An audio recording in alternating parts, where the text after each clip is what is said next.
cases soon as he takes on some members of the judiciary for the alleged biases in some cases chose to be continued. I am deeply concerned not only about the conduct of some of the judges, but also concerned about the fact that the executive branch took certain actions that could be reasonably interpreted as inducements.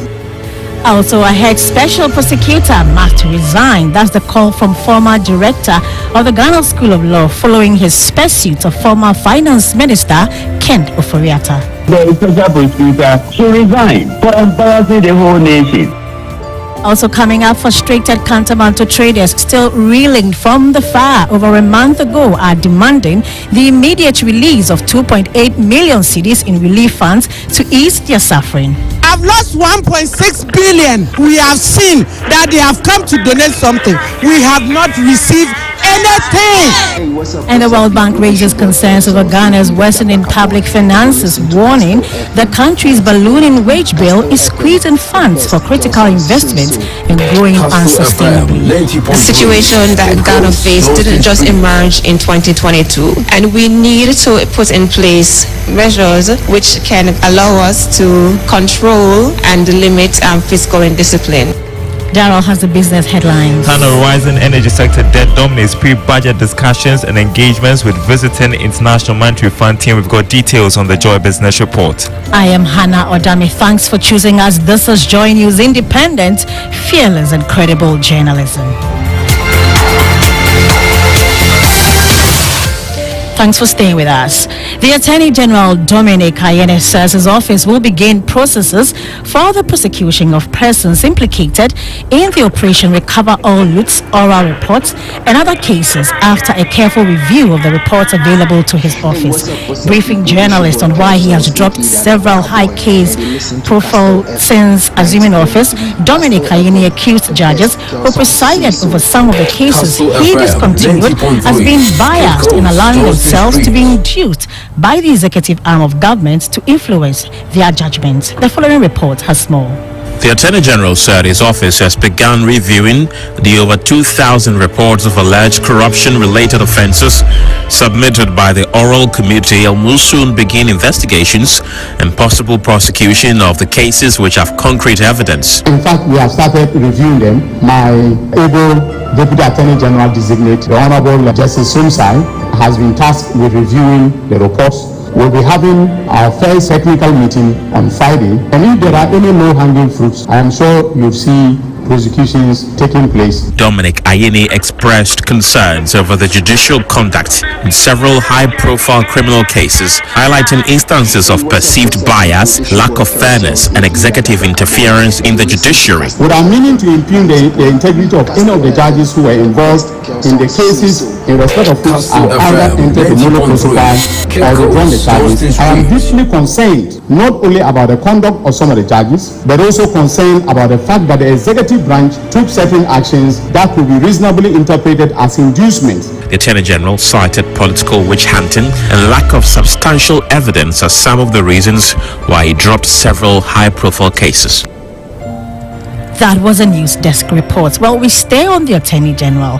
Now, he has announced plans to summon the Special Prosecutor, Kastle Jabin, for a full briefing on ongoing investigations and planned prosecutions. His decision comes just hours after the Special Prosecutor declared former Finance Minister Ken Oforiatta a fugitive for failing to comply with legal orders to return to Ghana for questioning. Dr. Ayene, who disagrees with the Office of the Special Prosecutor operating independently of his office, insists he should be informed of its key undertakings. I am a bit reluctant to interfere in the work of the OSP. However, I think that it is only right that because he is exercising prosecutorial authority, which belongs to me under Article 88(3) of the Constitution, I should be in the know regarding his actions. And at the appropriate time, I will call for a briefing on everything that he has done, including the press conference that he held. Meanwhile, the minority in Parliament have taken on Special Prosecutor Kastle Jabin for going after the former Finance Minister Ken Oforiatta. The MPP accused Kastle Jabin of being politically motivated, but the NDC side has been pushing back. There's more in the following report by our Parliamentary Affairs correspondent, Kwekwa Santi. The decision by Special Prosecutor Kastle Ajebin to declare the former Finance Minister Ken Ofori-Atta wanted has drawn criticism from the MPP side in Parliament. There was an urgent statement delivered by Habib Idrisu, the first Deputy Minority Whip, to express my profound concern, formally condemn the recent action taken by the Office of the Special Prosecutor. They strike at the very heart of our nation's commitment to justice, accountability and the rule of law. But the NDC side have been hitting back. According to John Jinapor and Isaac Adongo, there is nothing political about the decision taken by the Special Prosecutor. The OSP has declared Mr. Ken Ofori-Atta as a fugitive, and yet after he issued a commencement certificate, he was still drawing on contingency fund as if he didn't know about the project, and he thought that you could do that as long as you want. But Dominic Nitiwu really believes that the practice of using soldiers and national security operatives to raid the home of former government officials is something that should be criticized. My brother, you don't use soldiers to raid somebody's home in a democracy. Yes. While delivering his remark, Minority Leader Alexander Afenyo-Markin called on the political class to unite and fight matters like this. We are not sending the right signal to our electors. Mr. Speaker, the man has put the state on notice of his absence from the jurisdiction to support this call in bringing sanity in the country so that nobody will take advantage to unleash any violence on anybody. Let's move on. Special Prosecutor Kastle Ajebin must resign. That's the call from former director of the Ghana School of Law, Mensah. The former director insists the OSP should have pursued him while the MPP was in government if he meant well. Special Prosecutor has done something that is reprehensible. He should be roundly condemned for treating an innocent citizen and declaring him a fugitive who is wanted. I mean, how? A former finance minister, is this the way, to operate the criminal justice system? As a special prosecutor, to resign for embarrassing the whole nation. Listen to Kastle FM 90.3. Now their shops are gone, their goods are gone, their livelihoods reduced to ashes. This is the plight of over 8,000 traders at Kantamanto Market, still reeling from the devastating fire more than a month ago. Despite 2.8 million cedis in relief funds being secured, not a single cedi has reached them. Sarah Mensah has more in the following reports. It's been over a month since fire ravaged Kantamanto Market. Over 30,000 traders were affected. The fire devoured more than 7,000 shops, reducing livelihoods to ashes. Today, hope remains elusive as the traders await the promised relief. I paid 3,900 Ghana cedis to put up the structure. There have been a lot of donations, but we haven't received anything. They took 1,500 cedis from my sister and me, because without payment, we wouldn't have gotten the structure. I've lost 1.6 billion. Auntie Maggie has been here for over 15 years. Her voice shakes as she recalls the disaster. We have seen that they have come to donate something for us. We have not received anything. Over 2.8 million cedis in donations have been received by the committee. But for the thousands who lost everything, hope is running thin. By the close of the month, we will finish the work by the end of this month and distribute the money to the traders.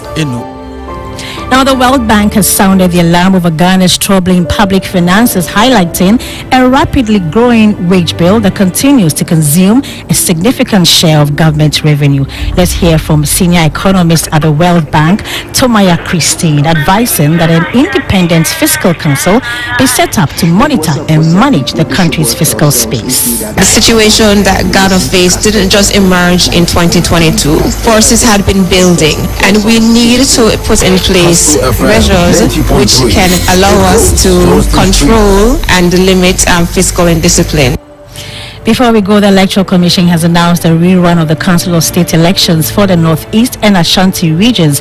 This will be done on Monday, the 17th of February. And with that, we end the news at 6 with me, Hannah Odami. Thanks for your company. The real pulse is here. It's caught in no man's land. It's Friday! Kastle FM. Sports King. It was supporting number Kumianu. It was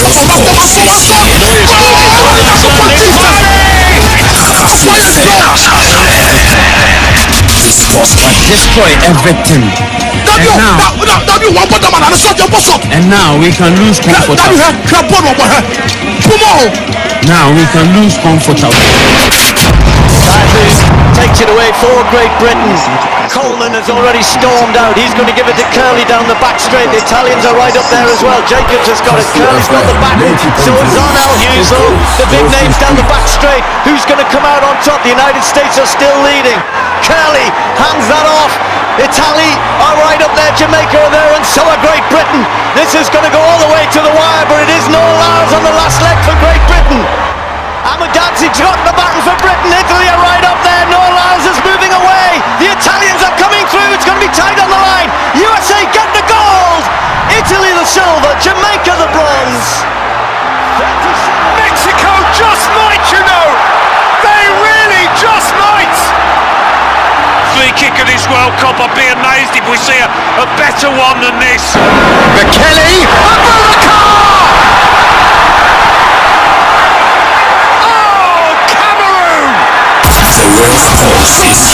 It's caught in no man's land.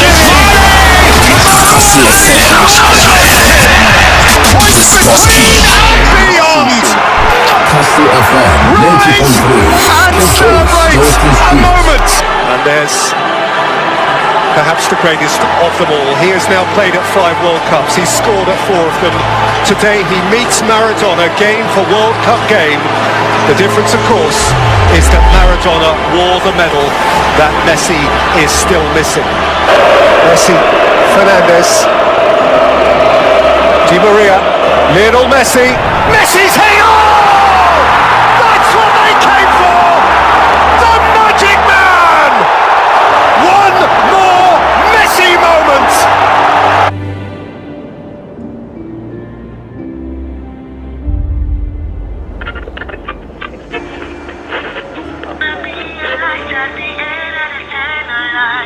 Hey, what's up, people? This your boy Kelsells, aka Dada Baka Boy, and you listen to Kastle FM 90.3. Kastle FM, the best Kel songs say so. Kastle FM 90.3. Cape Coast, Johnston Street.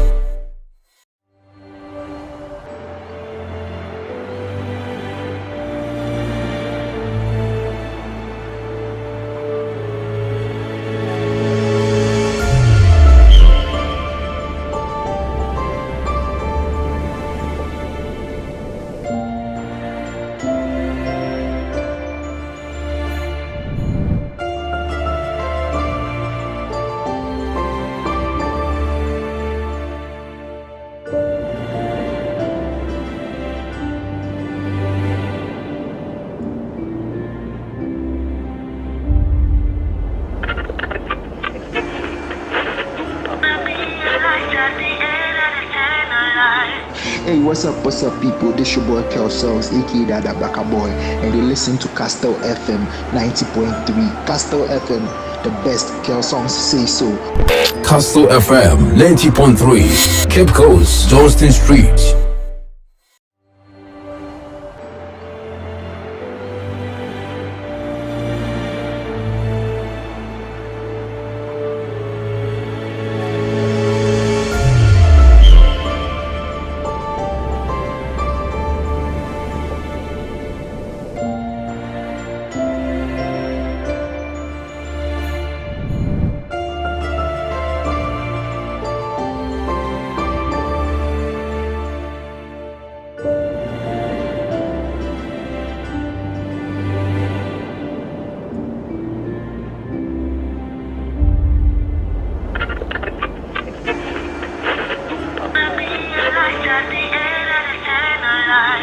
Hey, what's up, people? This your boy Kelsells, aka Dada Baka Boy, and you listen to Kastle FM 90.3. Kastle FM, the best Kel songs say so.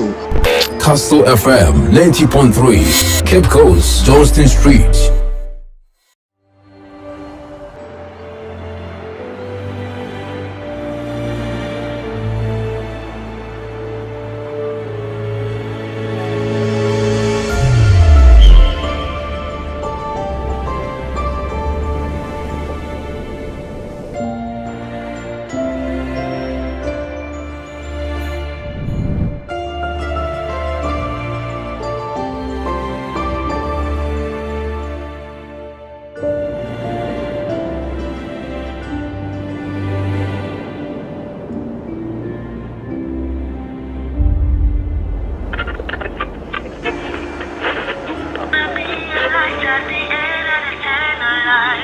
Hey, what's up, people? This your boy Kelsells, aka Dada Baka Boy, and you listen to Kastle FM 90.3. Kastle FM, the best Kel songs say so.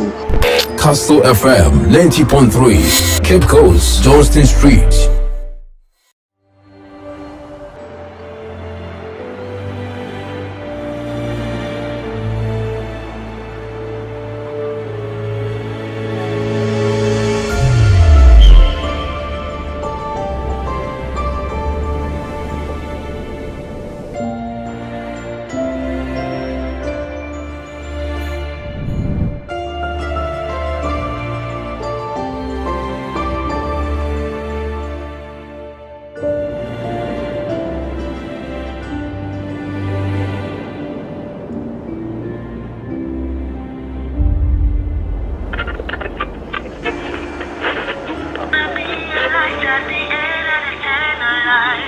Hey, what's up, people? This your boy Kelsells, aka Dada Baka Boy, and you listen to Kastle FM 90.3. Kastle FM, the best Kel songs say so. Kastle FM 90.3, Cape Coast, Johnston Street.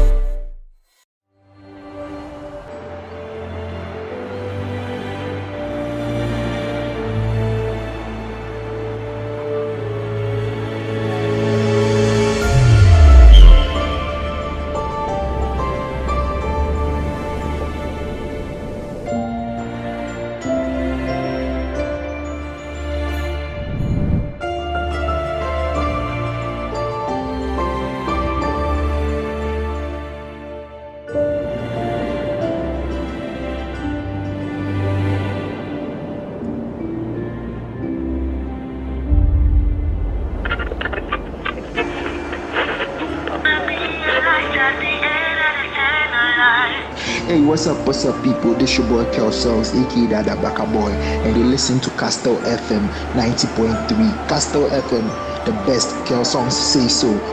Kastle FM 90.3, Cape Coast, Johnston Street.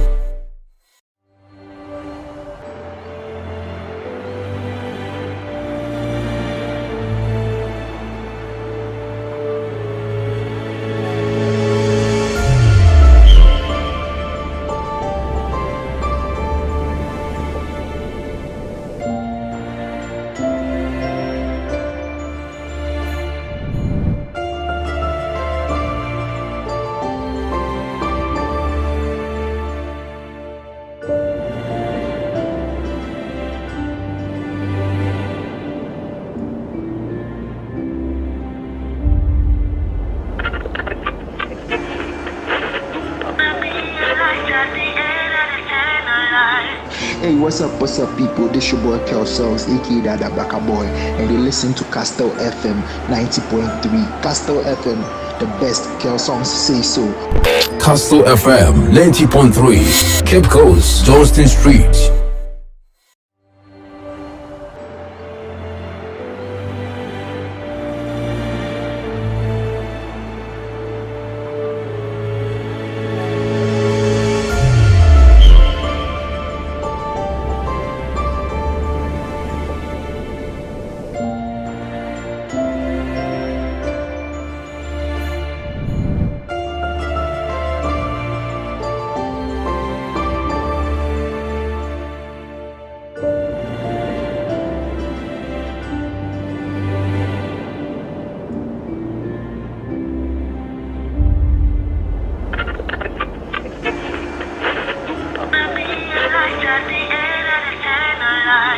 Hey, what's up, people? This your boy Kelsells, aka Dada Baka Boy, and you listen to Kastle FM 90.3. Kastle FM, the best Kel songs say so. Kastle FM 90.3, Cape Coast, Johnston Street.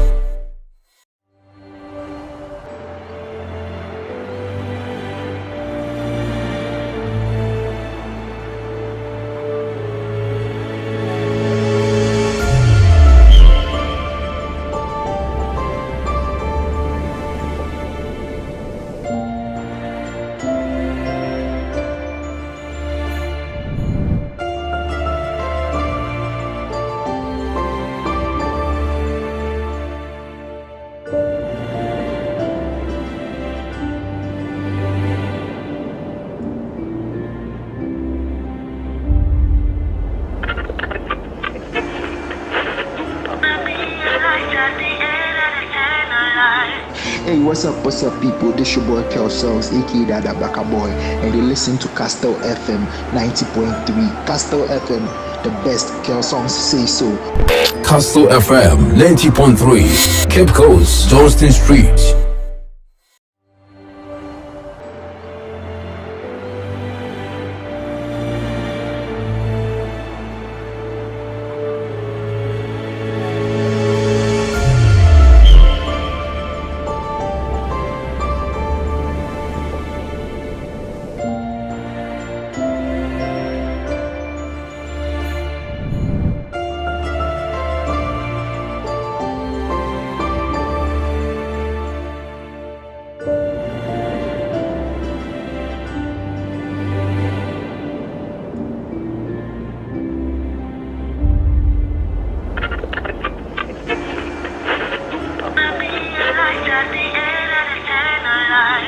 Hey, what's up, people? This your boy Kastle, aka Dada Baka Boy, and you listen to Kastle FM 90.3. Kastle FM, the best Kel songs say so.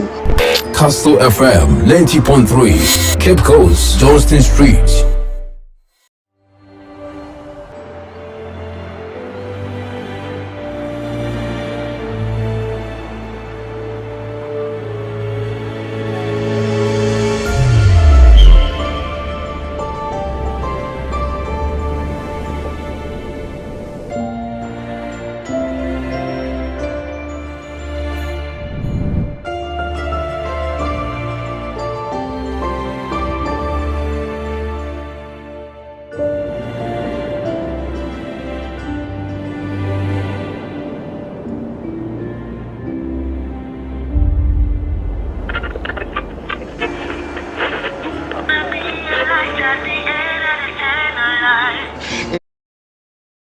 Brasso, a good year 17 at Nasi, a day by some more Robert Mensah Sports, free summary. Copem said no kono ebebo. It's 24 minutes past 6. It didn't come out. Ewa go can see one semu. And not that UEFA Champions League, no knockout phase, no echo so na as said yet and first let's nina de akwako gu. Nanra the Italian clubs no gusua a disappointed and the Italian teams no. Okay, Tuesday Juventus, even though they won at home, but now and Shadanye emphatics are 2-1 the away no BBI possible. And what are the AC Milan for?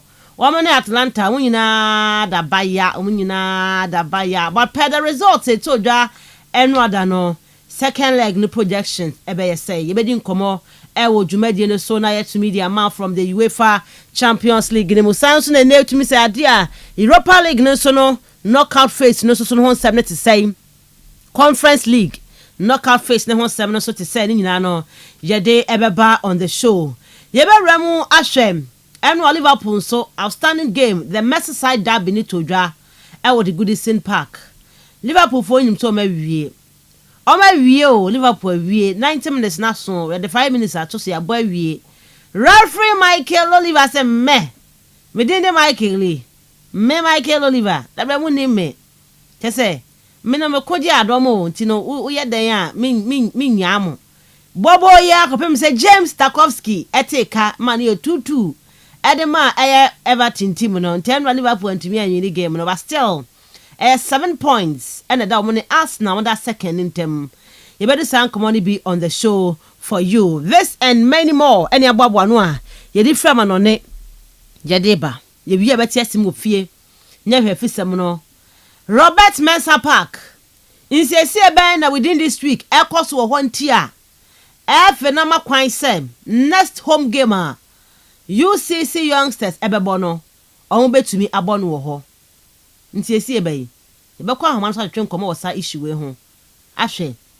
Ensem na UCC youngsters eka yam ne do house for kan 2 FF ni trimu within some few days Robert Mensah Park na mo se pitch no enye in good state no afede mo say omo Sunday game no omo mbon wo honom e be di san komani wo twumadi so Ghana Football Association Asia clubs no womo e the reforms ahodo de aba e ba no eye security ho nsensem e wo match days a omo twa kra so tetenten ni nyina no e be hwehwem ni akenkan bi e de amount Paul ani wo no ho sem kakra ba no so no ebebo atwe atumi di amount.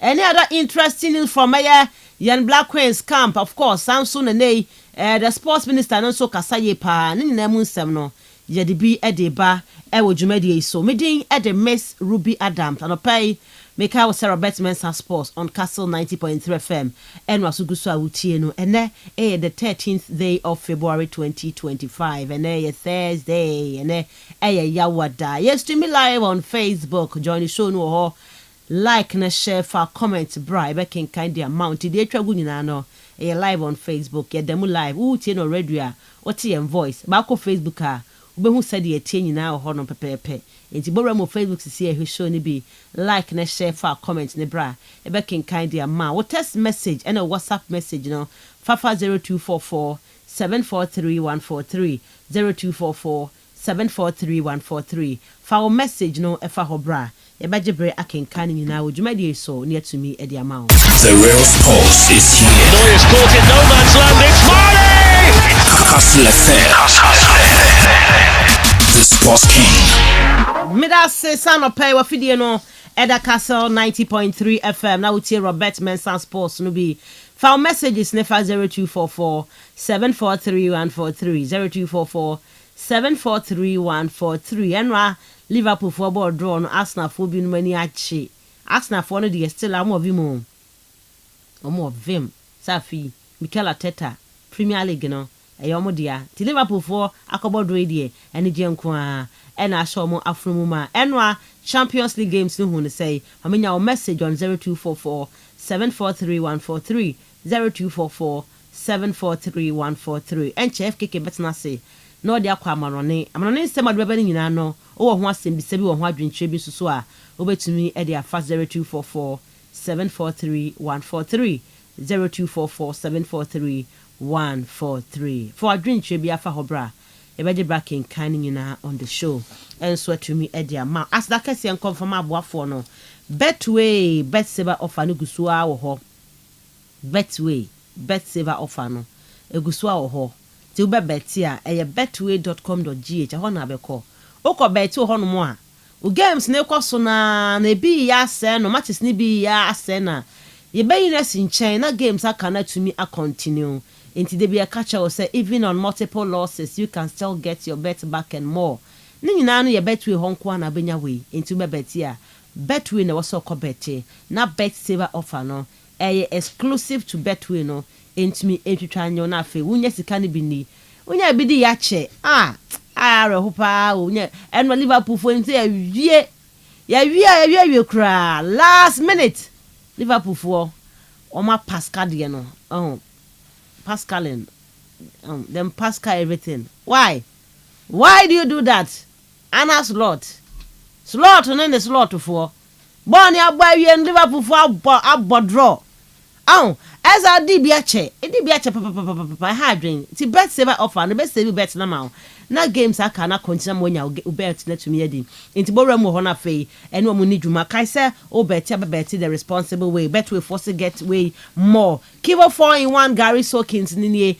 obey Gary Soakins beya oda and one kivo di 4-in-1 Gary sugar milk ene granite and katia ene de gumu prekwa ma entu tigu obo mu cap mu nsuo nyunu gu so a aye de amount Soakins na na waye no nkoto Gary nkoto sugar obunkum koto nkatia akwa kotwe so obenya bi kra to kra no ya asem me say ebo na te say wo ka say o to na nkete a ebo a ska oba spend wo ho no enye fidi agro na na cramp boy say enya kan nyina ade abo mama ba ko say gini nyina fako ne kodi enti drivers no mates no yeah e market yeah in offices obia betuma gi bi te say very nice o ti na so bag ma obi kwanka obi kwa anye wan kenken hu say ade fefefe say ya gari ne wom of course nice packaging enti Judy ACC was supermarket be me ben wo ka say Kivo 4-in-1 Gary Soakins ni bi e na opay eno na ama eye Soakins no aye easy e de ama me no emienu Mensah so kai was say lash on the coast no e ochina ya na ye hyase ochina na Valentine's Day no ochina Val's Day ebe pia wanti afraid ochina ebe pia me menda ye late wadwuma krampa en say hwe right to kwamena Saturday say me own say bia abo Saturday so beba last week one Saturday we di abra me ti am de machi ja wo no ti no say Saturday wo ti say e bia abo be 6:40 na me see her me ba anya te me ba why bia me say me call lash on the coast na my late no what you say because 7 p.m. till you drop enti bia me drop here say me na fo be ko na fo no mo kwa and I'm so moment na mo nkwa adwuma no paninti omo betuma drop be 4 a.m.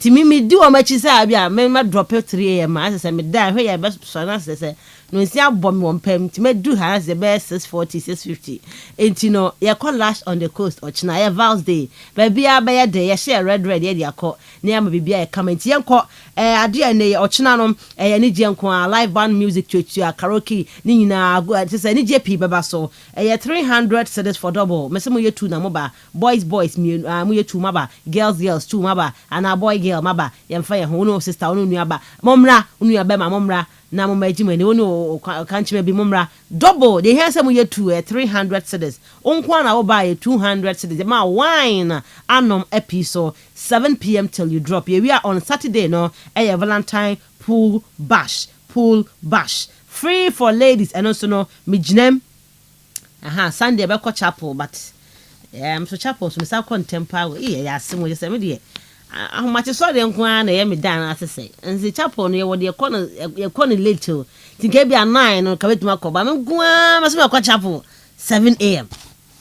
Hey e dia asem kran ti so de on pair come na no de 7 fa na nya hwe wo wi ase me ba ya no say enti no still no Saturday ni ejinem pool bash ye be ko free for my dear na me so me your bed me ejinem ti man nyina momra e free me man na wo buy 100 Ghana pe 100 Ghana titio 100 Ghana na betua free so de man nti ma ba begum to pay enko abenya bi wo ho nti come oban so a beer of your choice beer you get it 8 p.m. till you drop on Saturday Sunday no eno de be kwa adwuma Monday nti no ende ye na ani bere wo nti 8 a.m. to 5 p.m. ni apon no bi akoni fie ne ye ne pon na se ba akọ to aso be before de mfa ye ho ba 5 p.m. ni apon eno de didie ni onom entu ba local food no benya bi edi banku fufu kokonte teaser to mutuo ni na bi obenya bi edi on Sunday ba so Cape Coast ya bakano off Ola Road ho na last on the coast Valentine no ye de hihye so come let's have fun ye be kwa ma no ne FKK de ko ensema wodwa waboaboa no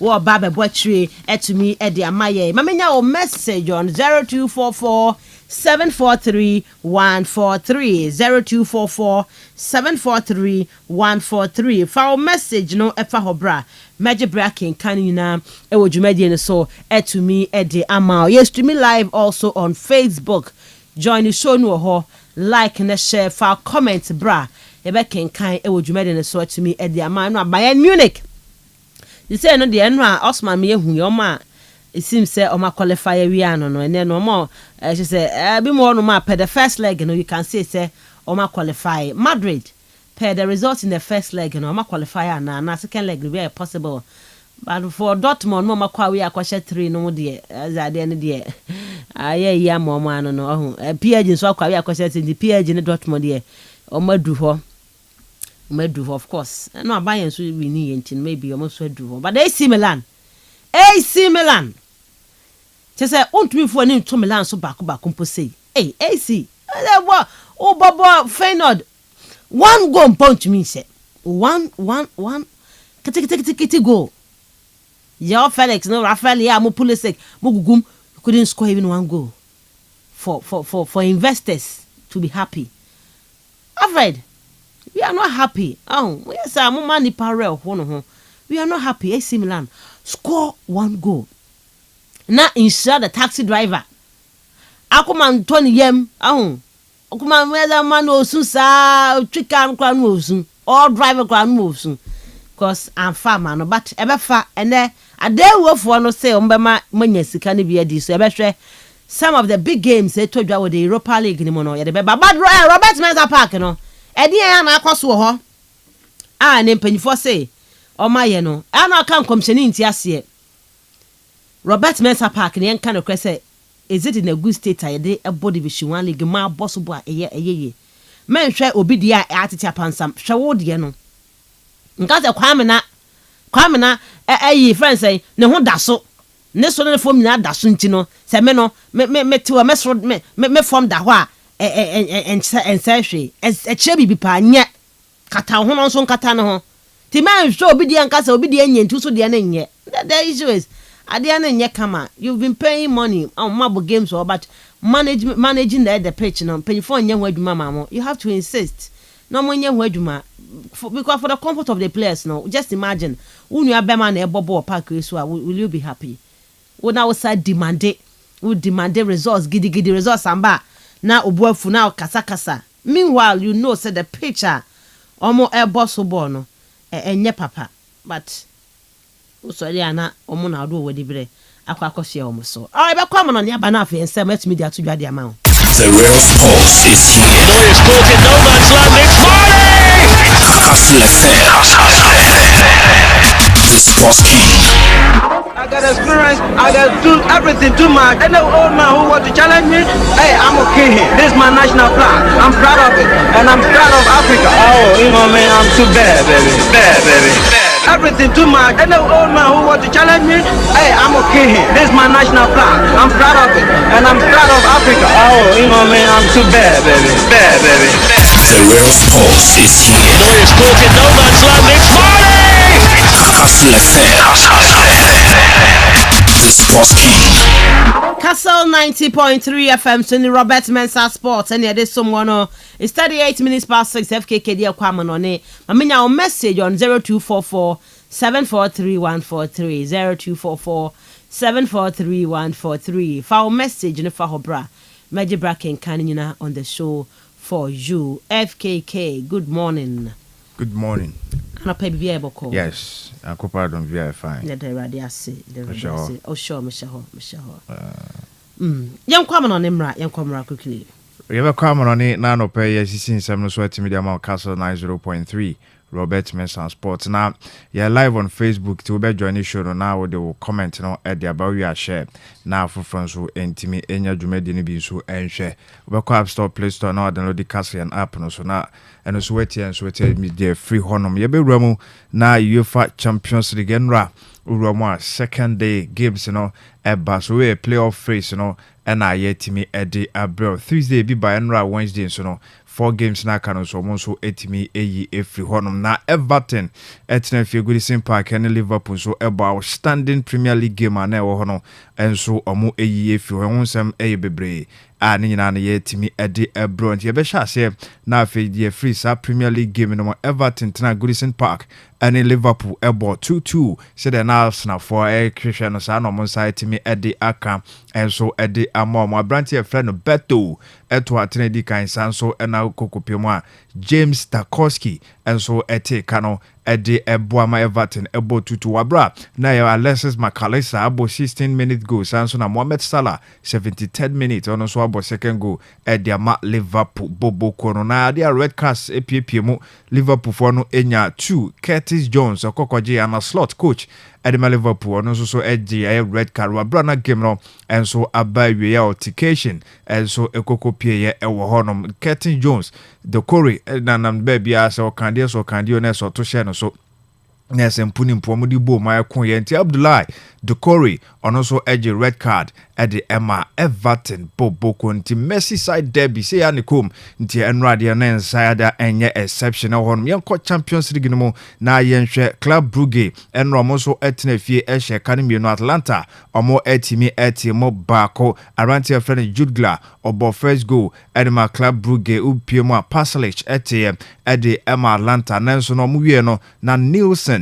Akwakobo penalty etimi ashe ye winning goal no at the Ama Club Brugge for no monso enya sa first leg victory no Celtic tenafie Bayern ekotwa mutu 1 no game no so Bayern Maida eshe goal no eteka no bako at the my Celtic Bobo kon Makelo Lace Samson Hurricane enche no free premiership no kopio mo Germany omo eneteka no wini at the Emma Bayern Bobo kon final echi AC Milan etwa mo e kanobako Milan for no eye omo antimi anti abranti e friend Igor Pasisao anase Paisao ono ena itimi ebo go no e de ma final Igor Pasisao ono ebo go no e de ma final Monaco tenafie omo je red card enu ti Benfica ekoto show mo so share kan ba kwa Monaco entimi ante abranti a wagidin kakra enso modern bono ekon kan Pavlidis ono ene share the only goal enso ede ema Bobo from Benfica antisana Asia kwa for the first leg for UEFA Champions League playoff phase ehon sem na ye timi ade ama wo ene yenko Europa League game so na yen hwe se de si etie ho Midland omo tenafie 5:45 omni Real Sociedad Real Betis omo to kwan na omo elkono one player your friend or Victor Rock when timi ankwanko piemu ewo ye airport ono entimi entu kwan eno so yensema eboboba betom sisi a wonim se nei omo so ewo cup game a omo so etimi bonanse na beba yeso yen continue with Europa League game Fenerbahce tenafie 5:45 for money Anderlecht Fenerbahce enso 5:45 for money Victoria Pleasant bebo Union St Gallos hosti Ayaz Boboko no AZ Alkmaar ene Galatasaray bebo mu game 8 p.m. ene Baso FC Porto Elbo Roma FC 20 enso ene Bodo Glimt na bebo sanso na Port Thessaloniki omonso ene FCSB enso ebetimi abo Conference League no mode Elbo Shamrock Rovers sanso na NK ISJ omonso ene Apo Nicosia Elbo TSC Baka Topala omonso so ebebo manager Jalunia Baliastok omonso ebo sanso ena ruamudia Vikingo Rangers omonso so ebo Panathinaikos sanso ena Borak Banja Luka omonso bebo Olimpija Lumbajana sanso ena FC Copenhagen eni Hendenham ebo Ghent ebo Real Betis is said na American Betis for omo elkono mudru airport omo atwen Victor Rock omo atwen sa Abrantia no ambamba bepiome so ba late enti ho asem no akire ebeba Omonia Nicosia eni Pafos FC ena ebo ewo eno so Europa and Conference League no so eba so no eno so yetimi edi amawei omo so playoff no ena eba so ayesi so edi amaw ewo game no mu na yento so na yentimi embra ha no na yentimi continue dia after enra game no ena ana slot and so etimi assessing the team no so oye disappointed with the result since 3 months more points no ena no more and so ehwehwe dia call efie. The result is obvious. That's a big disappointment. And the way we played wasn't a lot to be happy about as well. You never know what would have happened if we would have played with our starters over here. I think during this season we've seen a few times already. It's difficult for every team. We had this with United at home, for example, as well. They had a similar playing style, going to a very low block, kick every ball long. And then we played with our starters. So I think today also showed why we've played today, because these players need game rhythm as well. There were 1 or 2 big chances, but I think if a team is working so hard and throws themselves for every ball, they are in a certain kind of momentum. Yes, never for no you know mo sa se o metimi afro ntuhwe momentum ne ani bra de beboy na esa no aye din Liverpool for nya se draw na resource no kwana ne njo na mom na kwan mo fa so esi akan na afi o ntimi an dominate game na wini no eno nsema na slot so timi ede aba Virgil van Dijk se Everton for obi anim sa game de o ma na difficult ede mom na so mo bobo Merseyside derby ne te se won cup game aye final mo so kwa akwaji trophy.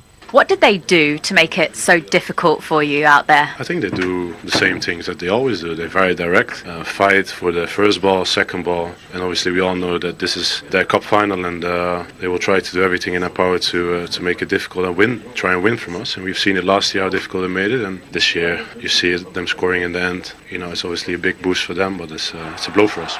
Yes, international a big boost for Everton for no so mu enya draw na mom na big blow at the map Bobo from Liverpool, and also a Virgil van Dijk in summer on also etimi by after that draw Amokofe Frey Goodison Park na yan twaso na yan ko David Moyes say he said yes ya no Everton for omo pray say omo so beba mid table nia said no mo performance no kosoro ni anim omo no omo nam kwan so omo ba omo nya draw de na so ehwe a eno resource no ya de abebo omo yipa. I think tonight, because I'm just back as well and having very little time with the players and understanding, I think seeing the growing impact the players are having on the supporters, and the supporters the impact they're having on the players as well. I think for me that's the big thing. We want to get back to being a big club again. We're not there yet. We've got a long way to go. We've got to do a job this year first of all. been a Premier League club, and then we have to try and look to kick on. I thought we were a bit unfortunate to be 2-1 down, to be honest, in the second half. I thought we'd done enough to probably at least stay the same, if not be in front, but thankfully we got back in it. It didn't really look like it. It looked as if, the game was going to blow up, and it didn't look as if we were going to get in from it. But look, we kept trying to find ways of getting more people forward, or find a way where we could get something.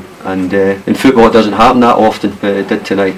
Yes, yentene I brain na mra uguso na obo homode na konkodin ko anim no ebia na resource no sanka na mu ya na mom no ebeba eventually tie no any idea drawing the game no mo persistently say ne omo so betimi anya respectable score line mo enam so mom sa kan tie nei Everton 4% get back to your best omo nam kwan so munyan draw eventually ombekwa akodru ho no ma nei David Moyes so no ebo ekire dia ma Everton bobo ko no so dey sansem no so timi edi aba ewo a game eno so eba so no na yenko yanim kakra Musalo guso a eposo entrama bibia konkan edi ema no a ne amanfo ahyase ebo abranti ni din se ne performance no ya de a ehso eni na ehye nkura ne yipa ne numbers no kwa na ekosoro edi ema no as individual sanso na Liverpool as a team eno Musala na so hwa 45 goals and 6 this season eno no so ne nsa kan na se nyoma konkan enso edi emmanuel celebration no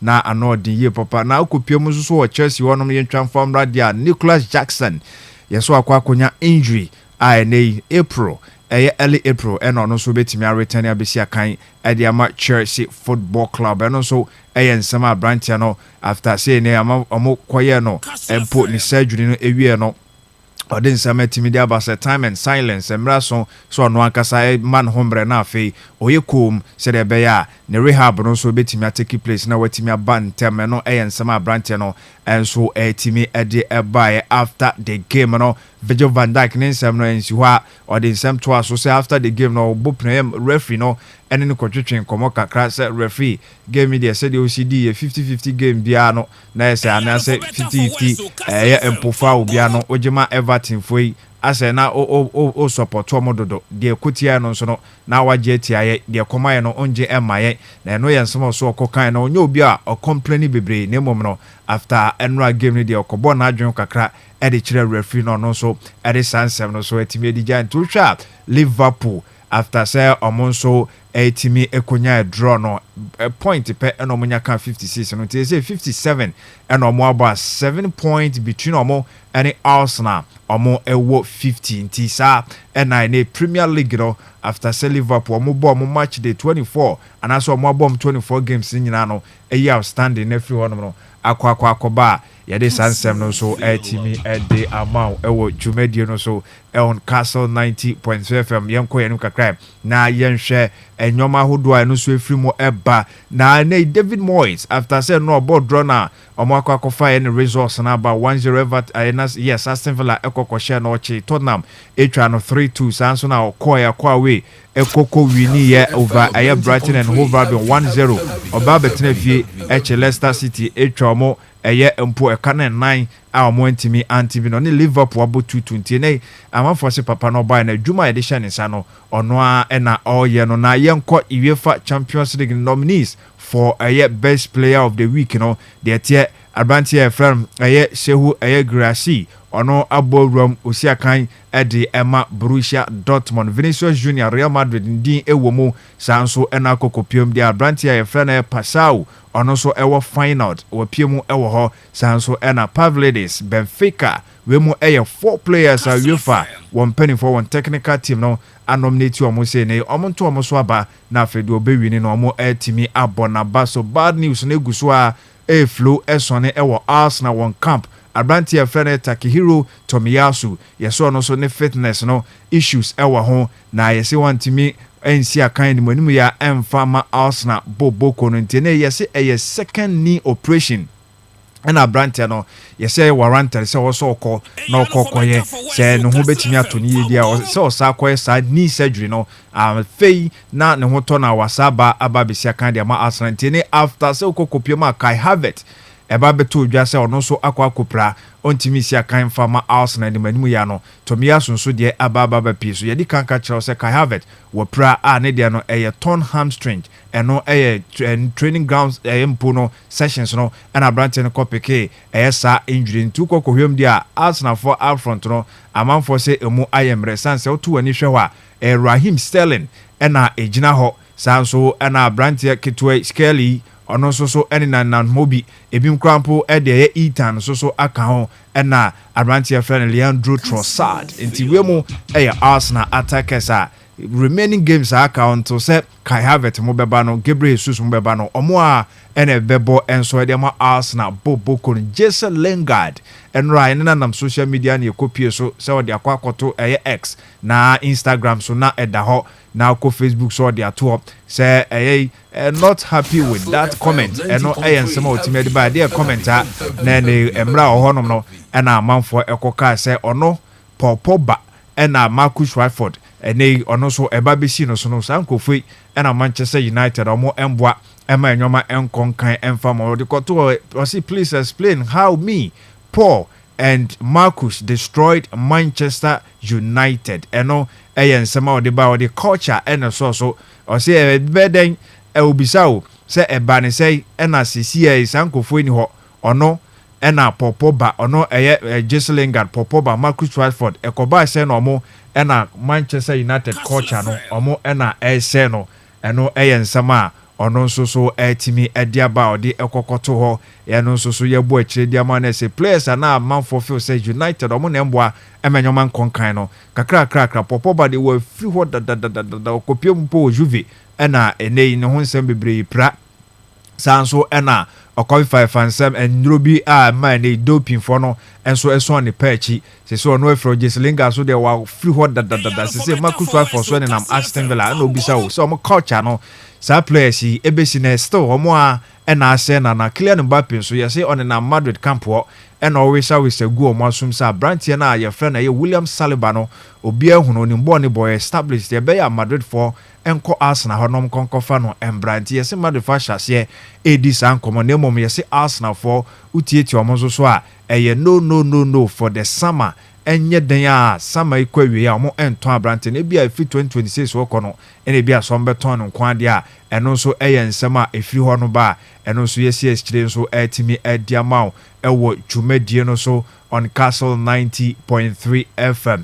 na yede amononi sem no ebesi na ansana no yebeko Simon Jordan wakasa ade afa UEFA Champions League game Man City tenefi Etihad no mo any Real Madrid bobo kono boy after the game no said you hu ye no o chirechirem se City for no omo bredodo na sasa no be dia qualification di on di ohuni say efro mo nsema anesa. With the fragility of City still there for all to see, Simon, what do you think? Do you think it's over? They've got to go to Madrid now. No, because I find it very hard to think that City will do it now. It's very hard. But Chelsea went to Madrid a few years ago and really gave them a game and were very unlucky in that situation. And so I look at this and think, whilst Madrid are doing well in their own league and they're scoring goals for fun, they are get-at-able. And City were the architects of their own downfall. We all know what City's problem is. They can score goals, they can go forward, they can create outcomes for themselves, and then all of a sudden defensively they capitulate. But City are more get-at-able. Real Madrid will get at them. It's a slugfest. It's like who's going to get knocked out first. I mean, these are the sort of fights that you go to in boxing. You go, wow, this is a pick'em.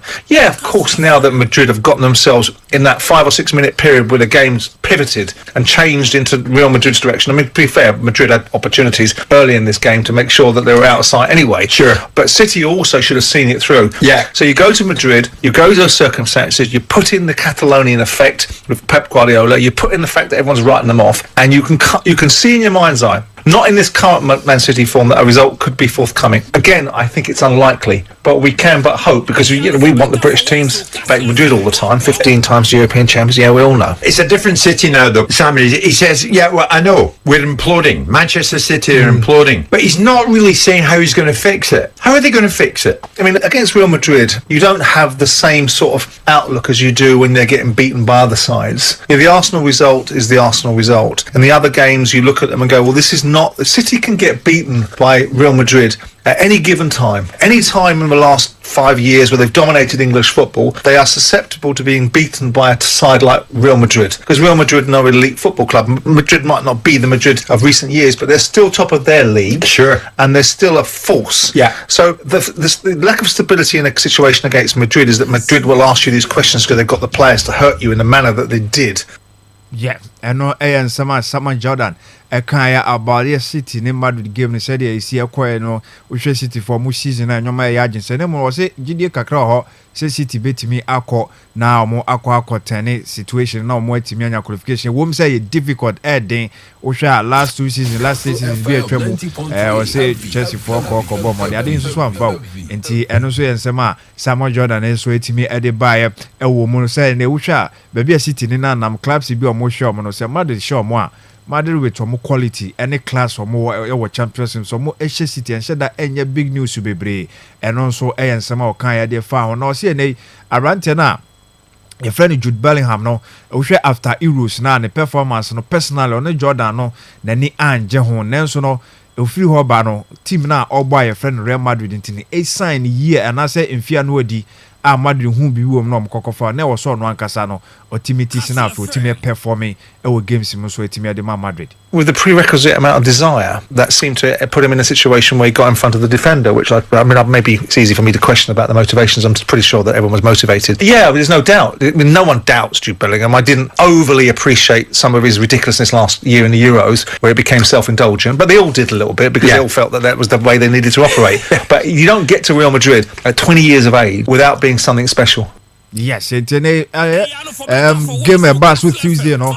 England for no press and they say Jude Bellingham and a by defining moment and the modern performance and so many as I now go as source on Tiano come on Moody and a modest answer by someone say Paul Jidis are branching on quality no one question that the Euros no kind of performance no na and so nani nanso Obianim said Jude quality so bet me are performing at the amount one casano and in the club and in the national team na young someone once work can say Pep a cano $1 cra or bet on Pep Guardiola said next season or besa me who City ni any mono. The question is nothing lasts forever, and what does the reset look like? Right? And can you reset mid-season? I'm not sure that you can. You can overcome adversities when you're staring down the barrel like Eddie Howe did when he came into Newcastle. Sure. But that was a change of everything. That was a change of owner, change of culture, change of feeling towards the club. Guardiola, in my view, will remind us next year exactly what he is. Because this year, questions are reverberating. Now he's got on his toes.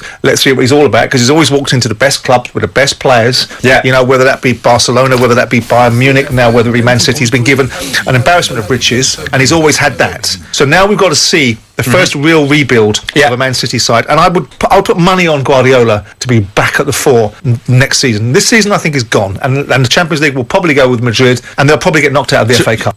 Yes, today said I cannot this season idea. Mensah the end amano. Sanse Ujidi St. Madrid for no be you or more film or Champions League. Sanson FA Cup no. Be no so you know bet me aqua and him same point far. O Ujidi or Pep Guardiola mo say next season or more ashas here. We January over 200 million euros and almost spending on players me and Sebi as a 9 so and almost spending someone also so besa to be a gum amanenti Pep ebe jumano next season and no and someone Jordan and so etimi akande fa Pep Guardiola next season so far said nyoma esia kwa UEFA Champions League Madrid to amokotwa mo 3-2 no ehon sem so etimi abubo aba ye de amano nsem ne besi na yetimi continue with the discussions on Kastle 90.3. The real sports is here. Neuer's caught in no man's land. It's Mane! Kastle FM. The real sports is here. Neuer's caught in no man's land. It's Mane! Kastle FM. The Sports King. Power, I got experience, I got do everything too much. And the old man who want to challenge me, hey, I'm okay here. This is my national flag. I'm proud of it. And I'm proud of Africa. Oh, you know what I mean? I'm too bad, baby. Bad, baby. The real sports is here. Neuer's caught in no man's land. It's Mane! Kastle FM. The Sports King. Kastle 90.3 FM Suni Robert Mensah Sports and I did someone Mema Osman the Venga Aquaba na fe yaba be shen komo na say to me e dia mama. I mean our message 0244 743-143 0244-743-143. Foul message, you know, if I ho ebra, ebaje bracken kind, will show you so to me a day amount. Yeah, live on Facebook, Kastle 90.3 FM, Cape Coast. Join the show, no like and share, for comment, Nebra. Ebaje bracken kind, and so to me a day amount. Osman, the Venga, good morning. Good morning, Miss Ruby. And a baby bear bocodier. Uncle Ponado, into me complaining that. You are coming, you know, was way. Yamiadom, the Uncle Ponasi. The Yamiasi. And what never to say? Oh, and the one shut down money there. Champions League, no. And then the miss my Tuesday in the clubs were here and come on. Now under the Champions League, match day 2. AC Milan, open a material Kawanasam. AC Milan for the it's my Ruben Tumphonion 2 You just cannot trust them that. The AC Milan one ball home wasn't. Bayern Yazi. And then Atlanta under the penalty I was in Seshe. Ghana had a Caribbean Stadium Embassy. But sometimes no. Atlanta no. Yes. Penalty was GT Atlanta Ruby no me rum to do. Jump Regas who complain the matter. But in that, even after post match in Puno, na some more can when they Buffoni as I would to na waba panty. I mean, or a game. And the chance would too much be Brennan one, but time my penalty no bay. Obey we are upon a bone. And also how I drink a crap. I feel that it was okay. But the Mensah debut no. And when the Qatar Champions League no do. Yeah. Him say if that's how one so hunia. Yes, and the Qatar games. Liverpool near Batten game. Yes, game near Dankasa. It was okay. Okay. It was okay. See, be an farmer on. Oh, I be I dear yes. And what? The first ones you 1.5. Sana Liverpool crampo dear or by say at the end of last minute. Hey, how much is a moody? Some comes any marriage or pay why? Comes any. No share, we yasina near comes any. Some conform betra bet, no money be near, no comes any adje. Measure by my team, Man City will qualify ahead of Madrid. Say Tabuache, say Tabuache.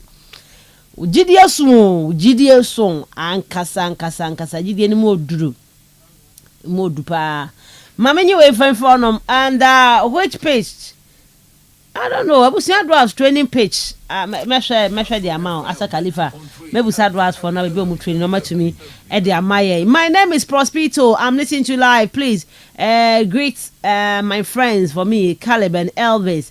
And also my name is Techi. I'm listening to live in Kamfua, Newtown. No one can catch Liverpool in any league. And my name is Prospito. I'm listening to live. Please, play the Champions League for Liverpool. Patch Liverpool for one more Champions League. Why? One more Champions League. Intino. Nyabotre ewo hono muna yenko yenim. All right, yeah. Was it on Tuesday? And was it Tuesday or Monday, Osman? Uncle Dad, that Simpson interview. Was it on Tuesday or Monday? And was it on Tuesday? Yes, was on Tuesday. And I train komo ewo fidwe mua concerning krata na no dia ba on Robert Mensah Park no say in a good state inti yebo game honoma into me emwa Emma neman kon kind no monye pitch no ehu adwuma nanso no enra yenya letter from UCC youngsters a omo so no esia kan ewo Robert Mensah Park no omo de betu dwase efe no ama omo akwanya no se game no omo ba omo next home game every weekend no omo betumi abo game no Robert Mensah Park no na krata ne musem no mehwe na makenkan ewo hanom se na fe nyina ye hu said the Nema etie wo honom na no ene beto odwan nkofo se Ghana had bibianse sound Osman FKK bibia ni honom a ebesesa ewo oman Ghana mienu yetemu eba no board bon ho because for how long ena club license board no bekoso a aye lenient because Robert Mensah Parker yenina yekwohwe on Sunday no I don't know what will happen within these few days, sir. To me, but the letter in here. UCC youngsters, that's club statement. UCC youngsters to play against Sky FC at the Robert Mensah Stadium. UCC Youngsters is pleased to announce that the Ghana Football Association has granted approval for our upcoming home match against Sky FC to be played at the Robert Mensah Stadium. However, the GFA has instructed the club to ensure that the stadium meets the required standard before our next home fixture. Failure to do so will result in future home matches being relocated to a different venue. We assure our fans that steps are being taken to meet the necessary requirements, and we appreciate your continued support. Eno eyen sema abam. Next name Francis Owusu-Kastle, Public Relations Officer and Mensah Eshase. I'm trying to reach Kastle on the phone. Na you don't know how to treat and come on this club statement and omo de ba bontin, but ni tewe nya say omo announce that chair supporters nya say FA no grant approval. So omo next home game against Sky FC no can you more Robert Mensah Park on mom no ya instruct omo say omo hwe ni mu say enema hodo bi a FA ni so omo be hia bia no omo be ye ansa na omo next home game no etumi atodwa eno club statement a free UCC Youngsters omo ne dwarfs for nyina UC Robert Mensah park no every omo side enso etumi aba e beba be dis ankomo ibi wo hanum say na ya hwese de eno so no esi efatie ewa ha. But also good morning Miss Adams. Atlanta they were robbed yesterday, and VAR should come out and explain why that penalty stood. Okay, greetings to FKK and Osman, taxi driver Kayito inside Akonoma and Odiwe Edifra. Ono so etumi edi aba ewa ha. Maame to aso na me hwe we kakra na fe. Yemra medi enkomo ewa hanum say. Now I say, hi Miss Ruby. I'm Bismarck and I wonder okay. Bismarck, I wonder if a player is not fit to play a small team like Chelsea, but as well playing in the league and Champions League for Juve. Marescam, I don't know. Marescam also a scam. And I say I don't get your. Osman, not your can I say? Renato Vega. Okay. I wonder a player who is not fit to play for a small team like Chelsea, but as well playing in the league and the Champions League for Juve.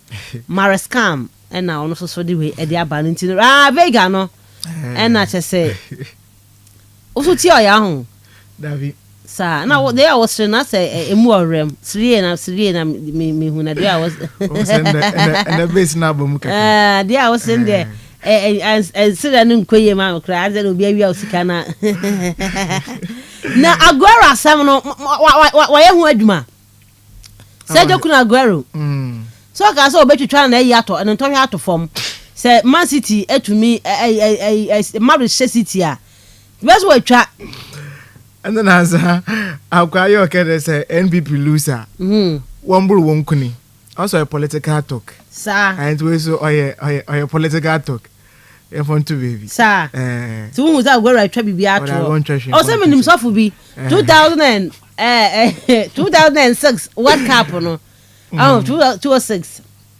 I was it 206. Ghana and Brazil. Yes. Was it 206 right? 2006. 6 no. Papa no say, so for no. Owe try. Hey, so for now we try the now we na wa here also be she. Where dey kwashe Brazil? Go for the good Ghana. Ma gu 6. Afa gu 3-0. Yes. The say we have the also for. Ko twa de na so for say. O twa enye yi. Na se so for say wo dada nyame na wo dada na say we ni ho na wo dada no bu twa enye yi. Okay, nti no eya na yakaka keke. Amafo bi won match say ball no to be di o mo team and sometimes no mo kama I say a niba game ne ho ti ase ha be a niba game because na say a kai champion no nye Dr. Kwame Che Kotoko na Ashanti Gold. Okay. O kuma ase na champion kada say Kotoko Ashanti Gold a oze ne ka bi bache na yebo match we na wa Ashanti Gold sampa na for hwe doctor wo hun wo phone na no phone sinye dundum wan pon match pon office stadium and some of these things no wonder say attention about games no do I mean you're interesting but ibi ankata ase ya obefo dey you should act on some ekano but we be say e be so ekano kwara when you say some of these things now you should be able to act on those things no because me who be a is it one of ex-footballers in B? Or can I say team be win the match? Or what Sakura? I don't know, yes, but Otina live studio. Yeah. Or Bana Sakura come. But I'm them moja necessary. I want to say to the streams. I on Chawashua. Aye. Onye. Then say Obewu. Olungu. Aye, Olungu, but on to me, Jumano. Jumano on to me, you. I never Obewu. Olungu. Busa doctors left KK. Say that number that's not them like. Hey, I'm a castration. Hey, I some Aguero. I some with the Papa Okroman. But Yen didn't come over letter and I send a club statement. You see youngsters said ya banum. I'm still trying Semenya France who's cast our Manusna Fay. Wama ye didn't come over this statement or the abano, but ye didn't come on Tuesday. Enra ya was Wednesday on. Now Modi Abase GFA approve you almost say Omokobo Robert Mensah Parkosman. Should be Ghana football. Well, my mention existing protocols now as a 2 hour power in so Minchi Chobi no power in a one of carbon from Bra. Every Kasiwe, and the year or I could taste our friend or yet now money birthday. Until my crave for indulgence now into my vision or happy birthday. Na ne partner na ozi message you have a day into na yen kanya from man. Also happy birthday to the love of my life, my confidant, my greatest treasure. Here is to a lifetime of shared joy and endless love. Happy birthday to you, Nanama. Inti warankasa wonyimpa deku. Alfred Class Peter, do na your friend deku, and also your message we from Nanama. Baby, I want be under no power your ratio. Happy birthday. Yankopon on show na onyo kese na onton supanfongo abrabom and yaw no webusu afunyi na bibia nkwanyim na on for months. Nanama, happy birthday to you. Miss Ruby, statements na as I told you no, UCC was a bear no. Once it is within their right to the Obakade. While instructing when they can play their matches at the Robert Mensah Sports Stadium, they will be happy. But then for the FNO, I've always said with your day there, Ruby, I don't see any seriousness with regards to some of these club licensing and then making sure they bring better facilities. Not yes, I can understand the commentary there, Robert Mensah, compared to what we see in the Ghana Premier League in certain venues, it is quite better. But then on the point, we also heard you, and I agree with you 100%.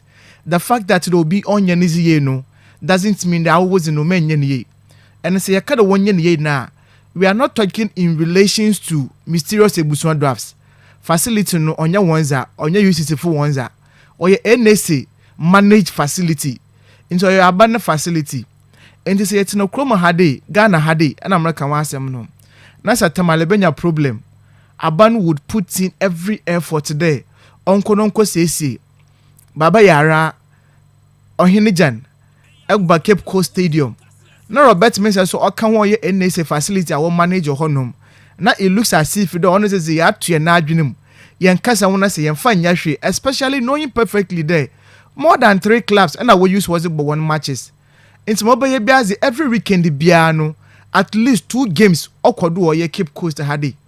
Sa drafts kwa we ya UCC obobo wo fie sa UCC ro kwa we ya na drafts obobo wo fie mesiafo team so wo honum and even to some extent simple no other matches also goes on over there into kobanda mo na grass na kasa no pressure oba kodo no Ruby sa ama maintenance na nkosura obviously you have some challenges oba affect or ye grass no and for me obia na onyim Cape Coast Stadium proud to hear that my Fox game wa bekodo ade wa fu channel kodo ade na Ruby na pitch no was in a very good condition. Once again Nana Buahin is it many right Wembley for no green grass technology and one of able to pitch Frank Buahin yes honorable pitch that the pitch has never been the same because on corner on sale or honum it's in case this statement beno na me feel that NS no they would act upon it. Now content them some of the areas and challenges now was the home common we tum na wakwa akoye and trust me menya sure the bibiara akodo o honum grass no take 2 days now all of a sudden wakwa akoye o honum definitely it would take at least by 1 month to be for you to put it in a perfect shape a clubs will use bibiara bokonyi mo honum but just as we've always been saying the standard that if an ankason also board new competitions no na ankason they don't care about it. All they think about here, one members when you baby or matches no honum because already Nankasa they are not even giving the clubs no that much kind of obey here over to was maybe Into one simple mobile the standard that was at one. One go na one from my clubs no. Okobanda the beauty of the game no. Yenyampo the type of the quality in terms of play or the on the foot of play boys or boy bohunu yehu okobanda so it affect the productivity the output of the players nankasa. Okay, but na ya to enadwin because we don't care about their warfare because you adwin one health wise simple no. Most of young players will pay proud not because they were injury prone no. Ebinim born want to the highest level not because we injury prone and are there once it's him no nkoye. But because of the kind of thefts we use to chrome hadi, and a big problem. And so could approach you 1-2 penal repra, 1-2 penal repra. Was it 29 years no career no or reanion? And I'm not surprised that what corner within 2 years, 3 years no they are coming back unless we could proper academic system will chrome hadi when you them good training pitches no. Now about no 2 knows are call, but player Bob Division 1 wahadi Obo Ghana Premier League. No, Ruby, what another 3 years they are coming back again, and most of the times, you would want to look at why it happens that way. And so for me on that score, these two major institutions, it looks as if the standard they don't care about it. The FA doesn't care, and the NS and Robert Mensah what one argument because the kind of facelift and culture wasn't my facility. Ruby, they don't. I mean, who any seriousness? There's nothing they are doing. Yes, come imagine 90 VIP to me for NCK. That's the last time I catch you. And VIP ni. Do I so be? I was in a one VIP session. Mr. VIP no one in. I'm Mr. Canopy. About 10 or 1 say you're a VIP. Sometimes plastic chairs in with this one. I mean, on try but they be in business as usual. You to me, you and for me, I a bad or honor. But Ruby on the part of UCC no. Sanka drafts and Kebianka more consider one kakra. Even though drafts no na maka the way the oldest club will come ade, but si kasem no nkoye from mysterious ebusuan drafts. But for UCC, a whole institution as UCC, Ruby said one of those functional institutions or central region had there, UCC can hum you. In fact, the moment I school from Makono Bokofie no, I no come hade no, we can easily find out my effects in there. There is a major activity bia onkodu okrom hade. Now Kobanda a school, a university. The best university in West Africa. I mean, one of the best 10 universities and other 5 universities in Africa had there. UCC what can be? Na estimate of football team. Na in terms of your pitch as about football, no, the school cannot even boast of a pitch about to compete with the likes. Anyone will come had it. Here university for omuni omuni football team biano. Shepajo Park. Shemes Moti. You're not one of this question. One ankasana wire wanaze. To that must standard na or tartan tracks or honum or pitch papa or honuma what's one I can do Eco University of Ghana Yakupo Nadum all African Games you want to benefit of facility to Azima University of Ghana for into UCC one pitch not that one for how many years now ever care about Gusa Games no and if you are there your course now catch and there or put our leverage on the Gusa Games no now was there one facility so that second round no they will move away from Robert Mensah. Now I go back to their own or your playground home. What has changed now? Into a whole institution like UCC, you cannot even find yourself a competent pitch, quality pitch about 2 minutes work and wado. Today you rely on Oye Abanezi. And look at the distance from UCC to Oye Robert Mensah Hade. How many times UCC over games in power when you're almost supporting base no? But trust me, Sankobo one matches one ankasa one pitch the UCC one na. Ruby, it can maybe the baby I down the league log no, and can never pass a soccer crack. Because at least you get that more home advantage, you get that more supporters one feel, they will add it to the game for you. But UCC, I'm surprised. Unless will be making one Mensah other vice chancellors no when you're interested in putting money into their sporting facilities. Once you have a team that has qualified to the Ghana Division 1 League, or your national, where you play Caribbean or your regional and other Division 2B, now Caribbean seriousness in shada and you but the moment able to Division 1 then it means you can also play and qualify to the Ghana Premier League. A quarter say African Quebec. It want to say qualify say African Quebec.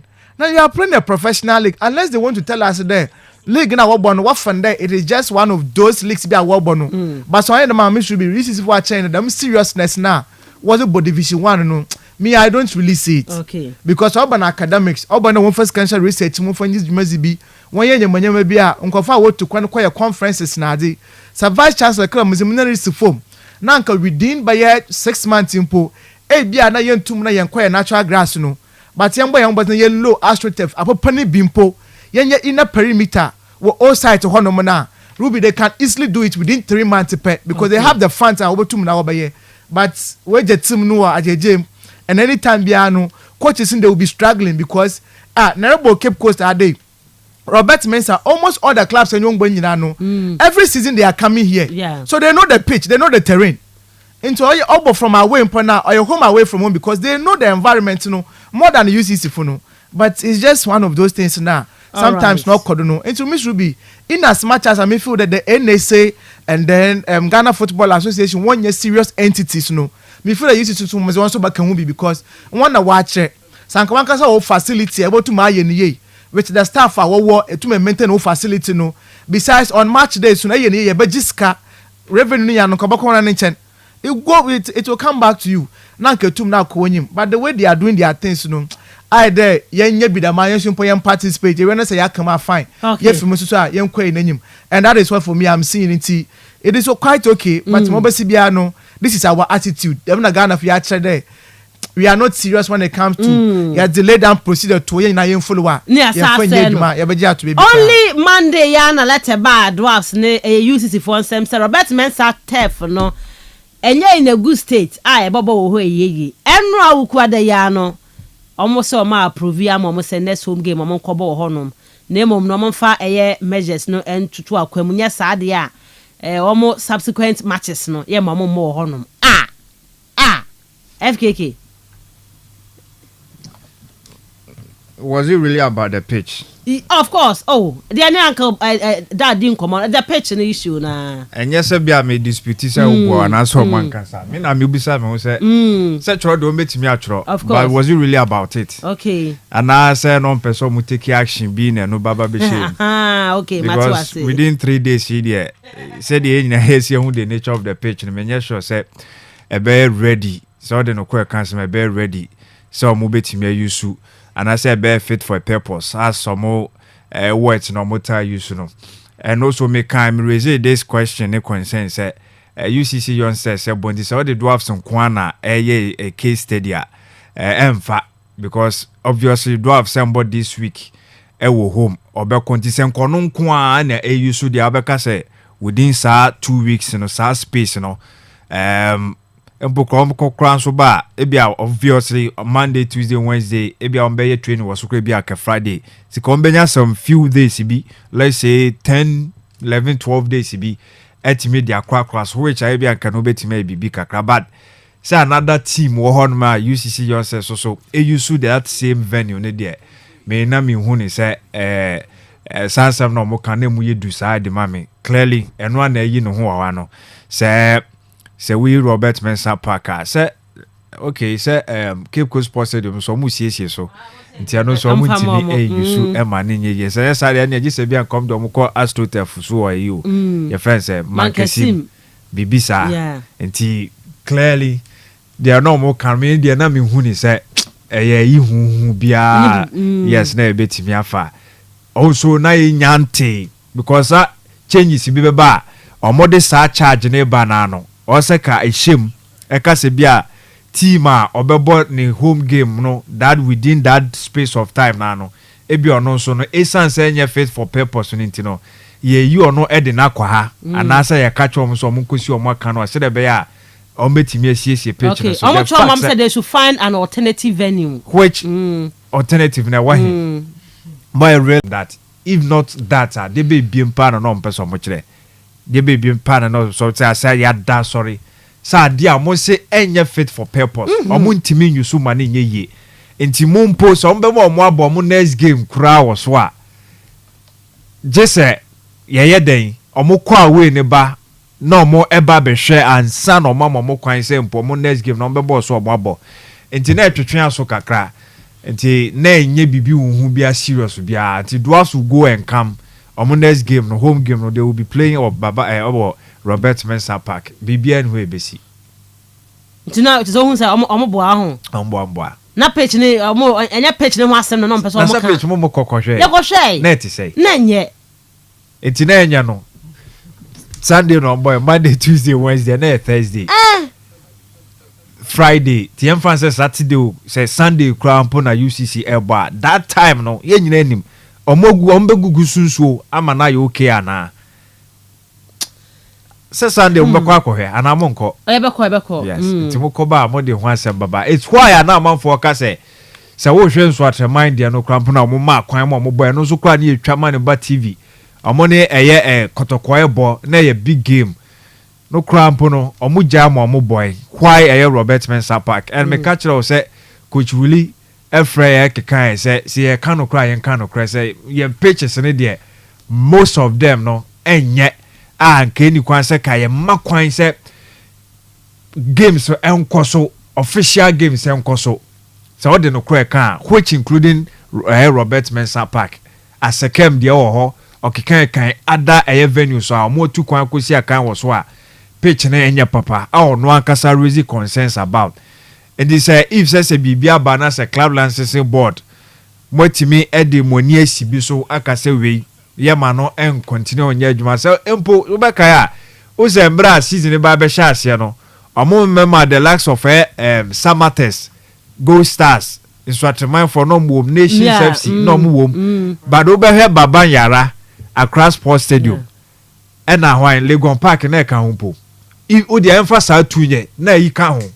Tamale Aliu Mahama Sports Stadium ne ka ho omumporo no omunya fit sie be use for yem football games ba na sa small venues here makekan no omo de omo sa lances na enye temporary ba no omo kwan say they could go ahead and use it for a football game nti wo hwa de empesa meka nyina ne say Saudi no toto ene Robert Mensah Park o de betu nso atreman ya yehui Samatezen mention that enhu said the city and also ebim so ya AstroTurf but wo hwe Accra Sports Stadium de be ye no ye mpanifo ano be mo ansa na then sports minister okọ ono so edi ne na si for ma afa de omode camera si so na some 24/7 or so omo hwe ya ma mpanifo siesie so Legon Park so after 13th African Games so no you say so say no so mo esa eje pene so adwuma ansana omo sa eje atum say enkonkoye omo enyu so for football games ti why this time around say say moi say nye say points abebodi no madwen enko so say nye bia bibi na mo pesa mo ye edit a particular club bia if say supporters na bibi na say mo betwe omo aso a mo fa no ntwe omo aso but say mo kofa pitch ni ba be shem na 3 days within 3 days mo say obi nko yusu dia for me now it doesn't make sense. Okay, all right, me pesa me dia o kana say but the omo the letters too na buy one on the behavior no and one on the pitch. So I think that's still now. So they could have simply go for the behavior. Me want to say omo like club license no na omo serious and they will continue to be on serious. Because always omunye serious then of course and they'll continue to be on serious. Yeah, best make Kenya say omunye serious that. And it's so serious na say one who say there nya. I think say a good way. Yes, exactly. Ruby, it looks as if then now be our partner will divert attention. Okay. Because already there's a bad press about the Ghana Premier League. Obi okwe win some aba. Then after 1 week, yencho the Yesuyazi. Drafts out game maybe. Now fight I could see war around a lot of years scaffolds and misunderstanding will could around that or generate attention. Other media houses when they discuss it on them. In order for the FA to look clean, then you have for 2 charges here from bra. One, affecting the behavior of the club. Second one, the state of the facility. So that you discuss it, bringing your not attention fee, a code and that is what we are doing. How many times you have discussed the behavior of a sort of supporters? I think my African point now or making us so and to be I feel there. I mean that I'm a peer yamano. Baby I no corner no yen fun too. Because when you say mid-season, I was no when Robert Mensah on ya to the extent there. We were catching me and say echo a Jumakon. The other places. I mention about and only Robert Mensah about Division 1 about getting to 10 venues. And then you know, almost say almost any fit. And to weekend we have using it. And just someone serious. And just someone serious. No, and because why on serious? Because the venue any good. na se wototo ani na se wonya baabi mba obi nkwanko hyenti no mo sankobo game ni dia ye bekoso obe ball no wo sa gatagata mu a enya kono da e bekoso anya they are not serious omunye serious and minima dia mo be Robert Mensah ne other venues a e ma pitches no aye kama nda bia se ehu Omakaza kobo arechi omusi memo omeja osisi na Ruben no nya the same GFA na waso kojiska FIFA ne nchende was a buy pitches okroma de ya ball host omo be two ball host enti onye no two ball host no two ball host ni wie no no one for season ya abadi. This is a question we ask. Yes, I can just get two ball host at the point and kosi one. As the question one mu wie no, what is the end result? That should tell you the project here no for so aba ho. As mu si den na na esi adan na adwuru agubio. Nso tobi anu da na odwurugu nso tobi anu da na odwurugu incident it means that argument I didn't just credit kwa no for so biara mbo ho. So these are the things we should be asking ourselves. But then I understand some of them no ya ban facility into abano so na no so bo ayen hwe ha there Robert Mensah nkwa da mu should won so yakada na ye za akire won yaka bia na ye hwe akase no mum no Cape Coast Stadium ye hwe Kumasi ye hwe Nkran ye hwe Tamale ye hwe Takrade. But the address into one kitten na nkobotu mo baye no. What is the state of those facilities no so? Ana no here. Ana yempe. Say yempe na say ya obey ya wonje farmer clubs no. No wonder you one bona fide property. So that's why you complain about Ruby, FIFA sa pitch whatever no mo de ba no. Say if na ya we say omoa if ni football facilities. Of course. For their clubs. Yes. And they say ya buy cramp now clubs in the issue. And the fact say FIFA the amount no it means that omini well for your facilities. Yeah. So there is always a way to do business with the government. Say willingly. Say person says you cannot FIFA the abrono because say pram enye that ready abeka say sum say sika ni nyina dia kogu pram so the kwa. So the year project are fine no you okay. But pram e wo hoi. Say omo pitches or at least omo be 2 pitches and not 3. Imagine enti sika na omo de aba no person mo ka kire say pram de no nko an omo de ye Debi omo de ye vent no sa bon ho no me pese me ko ho kra I don't know omo de ye because bon ho na wo ka eno kra manfo ka so so mo eba no mo ene e be de omo cheche because sika na e ba ene bon ho no omo aye no in fact bro I was saying saka bebre okay na omo di bi SI pitching say yemfa ne sa ban ho nso ti kan de efe no ene omo ntrase empushi kakra should always be say aban dia meanwhile yeso ye clubs no ne yeso ene ye clubs no nti ene ma FIFA ede sai sika no so etimi de ba it's why ma the last of sports Obama mo raise that concerns and that questions and say sakofo sika form say sika bomb say na sika na e ba no wo club wo Bushman Dwarfs wo Heart of Oak wo Kotoko Bechem United ni Brekum as Chelsea for no mumunti na FIFA di sika ne banti mon call for accountability no na enya adwumanti they have the money to do it but they bia obese men kasa oversight anase enye omo priority say there was omo di sika ne ye no omo mfanya ne omo de be ya ade a omo feel say ye be ko election e betimi de akwa campaign e be to asomo bebre na ye de akọ anoti na eduru mebi no ransa na bo ho a mo si okodi animu ye no na mo etwe na bo so emra no mo ko gaka election no because o spearhead here no a part and parcel with that committee on making sure say bo ho no ebeba so say ka nei ka so be ban fa so bo ho na o na se ni ho ntidi enti na pitches na dry. All right, the info on see na fe yanto aso fama yenya aya Kastle ba be kire de UCC for be within this week enu nti no omo kama no to FA club licensing board no asuma omo say Robert Mensah omo aka say Robert Mensah no enye in good state na fe de omo say in good state. The real sports is here. No, it's caught in no man's land. It's Marley! Kastle the sports king. I got my power, I got experience, I got do everything too much. And the old man who want to challenge me, hey, I'm okay here. This is my national flag. I'm proud of it. And I'm proud of Africa. Oh, you know, man, I'm too bad, baby. Bad, baby. Bad, baby. The real sports is here. No, it's caught in no man's land. It's Marley! Kastle the sports king. The real sports is here. No, it's caught in no man's land. It's Marley! Sports King.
Of the week in on that hɔ to me some punk of modern pa enye fedi agro e wa hanum say na Sehu Gura say for Borussia Dortmund away okoya ade papa ya de media still now no Madrid game no Vinicius nya the man of the match even oya assist 2 right in the game assist 2 and but still I don't know. Maybe a Madrid game I'm sure in there. I think I also say second half no. Kastle FM. Because of this youngster Rico Lewis no. I never make a bon on Yazan from.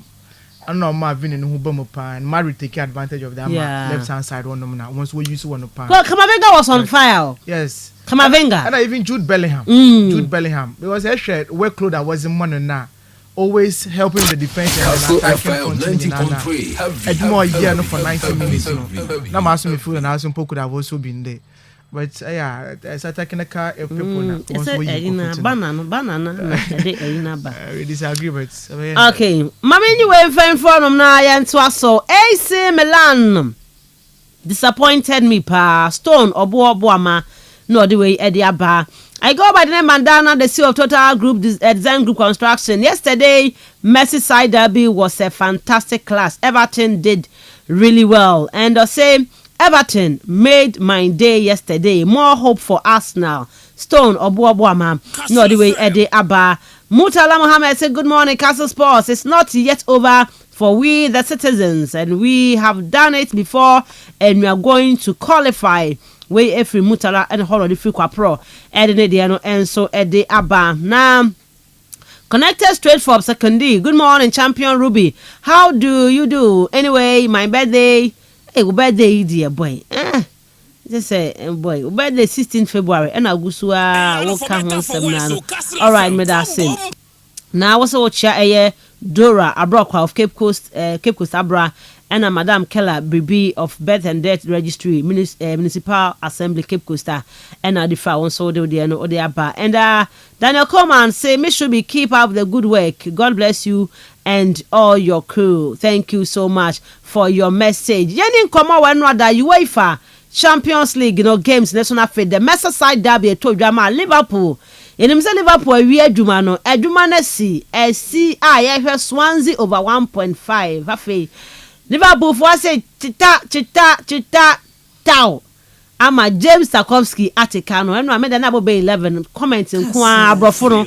Michael Oliver in trouble for cheating Liverpool yesterday and we're cheating because one Oliver the man or bad that man we do ba. I was sent temper on Anthony Taylor bibi uhusa mpado amode band BBC. Endi Oliver when anymore say all the when anymore houseman ben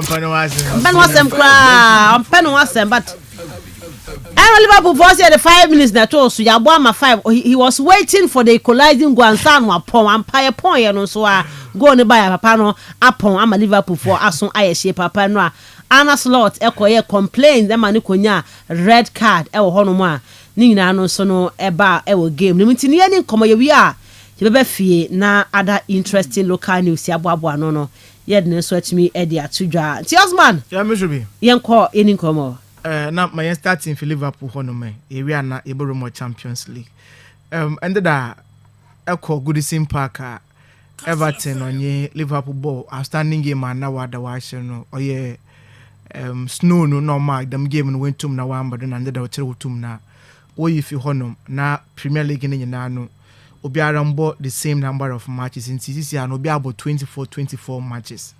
It's na 100 them not chodo ba. Merseyside derby no ya kan or a derby game between Liverpool and then Everton. And then nyina nyimnyama ya urban derby games it goes in. Some of the derby games no goes beyond just the locality no.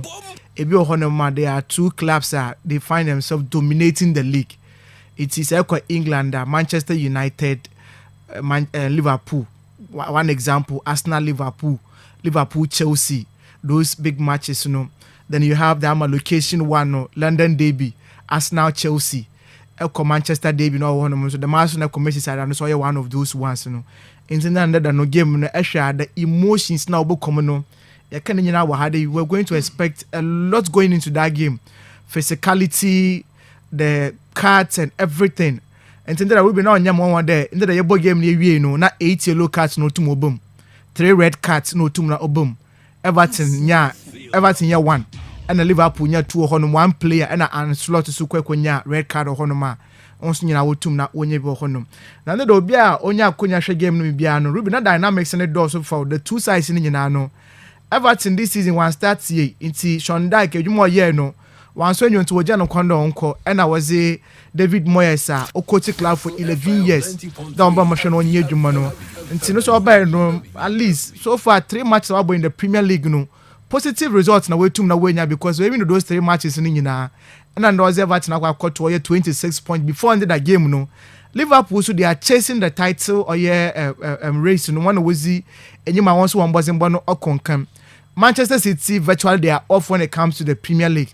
Arsenal now was the Liverpool full nature no trust in Shada new womu. However, Ruby Abonus a point to match Mukasia. About to make more comfort no. Now both games are going to proud to the game no. Now you 6 points in order between Arsenal and then Liverpool full womu honum. And that is one time very clear. Into number dynamics in here the two sides in Yanano. Everton the 3 points now. Relegation zone no. Or you know where Fimukra battle no probably can be. Liverpool to put too much 9 points. At least we focus on the other games, Now we're too now abona wa kwenyim. Into my game no betuma kwa kweshe honum. First half na kase start game no. Ruby within the space of by 18 minutes no. And a two sides in the they were ready for the game. Into yesterday if you go like Beto or share no in the 11th minute no. Ruby that guy he's just brilliant. And they say nya konya hwe ball ni bia. Ebo wonder at the point in time man free kick no other one na obobono. Now one form a line, all the set of Liverpool no Everton players in because Everton about tackle for that man free kick no. When he moved into the offside position, just as over ball no, and was also moving back onside the view. into real Liverpool phone defenders, and I feel to lay down a low pass into one now from the onside position for ball and then 1-on-1 with the goalkeeper and now cool you to the ball and the far goalkeeper in now keeper off on Alison Baker went to one and wish Everton go to when your first goal into the 11th minute and Liverpool concede the first goal it took Liverpool less than 5 minutes and a McAllister a very good cross from Mohamed Salah. No so to no that my header also to the back of the net. Game no be 1-1. And when the face of the game by side in favor of Liverpool in the first half of Now Liverpool started dominating the game, creating a course of the chances but Everton chair there when it comes to the defensive record and how always ball under David Moyes they would always be good Okay. But Liverpool had some clear-cut opportunities at Ruby they could have taken advantage of. But unfortunately, for Luis Diaz, Ruby, that boy, I don't know what is wrong with him. But season way or start all of a sudden, we're dropping in form. No confidence is lacking. Certain ball Bianca first, no about go no. This time round, or trade kakra. In instances, everybody expected that Brent no to more conjure magic, he's nowhere to be found. And into the first half, you've got similar opportunities. Not imagine him there. He could have done better. But it was rather unfortunate that sometimes in the game, the one or two more seasons or honum. The first half no quite necessary. Na game near 1-1 or honum. But second half Liverpool share that much strength in the day. In fact, up on the Merseyside derby now, when you button one opponent now watching, even at Goodison Park compono, I one buzzing bono as old two na also in your honum. Into once again, Mohamed Salah said penny player for Liverpool team in attacking third in the day. On to no be different now. You would always rely on Mohamed Salah. And she go no to more share no Ruby. As a numbers and more to more concan. 73rd minute and that go no to more bay. Into 73rd minute waka less than by 17 minutes to the end of the game. Not the game Everton lose that 3 points But you could see that desire, that mentality there. Even though you're the form by 2-1 to the league leaders but still now they will fight on no way to waka on. And I feel that there are certain changes and then slot to so tactically Ruby, now Mensah why he did those changes, And then I said, Conor Bradley, for instance, he was very physical on the day. Defensive work, no too more in power honum. But just that to do baby, now coaching be here more legs up front today. 1-1 ball and one should go into 2 minutes or a draw Brentano. And Ryan Gravenberch this season is one of those best players, Yes, and he had a bit of a quiet day. But they play at most part of the season with my numbers, Ruby should get that confidence in the day. Maybe at the first 1 hour went to Mwanko some 30 minutes, 25 minutes, something just can change. But no two more if was the Curtis Jones or two more in the Bomo Honum. And I feel that one support we can Liverpool team in the crack. But then that is what happened on Honum. But at the time I go no two more bed for Everton, and when people will complain about the time I was a todo and I bought a two more boy people should understand. Ruby are football. In the course of the game, especially so was the extra time to that. The moment of be form, born about out in the I brought for once in the time in the become into about what accent to a year period. It's just unfortunate that Liverpool in defending that movement when to when defend the Matakoski to Monia that short now. Or boy, you give that to the man's confidence or honum because to play a beer and Kadama movement either for Woodsil for catches the ball now and sana ball. Another going for that more straight shot, But I think he took the perfect decision now. He went in for that more volley now, or two na oshe go But even after go no two more washe in Impono, it took VAR more than 3 minutes to check one for an offside or honum. And some was answered by check it there. Some ongoing foul will be against Konate no so akodo on the foot of play. And some go no two na waji or honum. Into we obaka the referee now he was against Liverpool Ruby me popcorn adwena onye or honum. And that was how I ended the game no two na open out. Me feel that you give that to David Moyes mom than Anslot. Anslot in the new anje wo honum. And I think that is what or escalate here. Or did I have my red card no two na ozibe honum because he or referee in one kwa chana you know honum. But then or football and a derby game you expect some of these things to happen. So I'm not surprised after the game say Van Dijk or post match or making also for Everton this match was a final to them. Van Dijk and I can understand because maybe food or one of those games into and kadam when you Bruna was you come and can Jordan but we should be football. this is what clubs will buy because so you 3 points no. So when 2 man 3 points na so offer one na. No you botum na wajo ho no mtini for me yambo club award for no ye Everton for na bad because in that watch that am ye die hard spirit in the day when it comes to playing in some of these games now.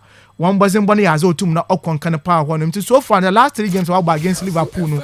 In the debut no at least they've gotten that more positive results now. No so answer that on your bad or honum.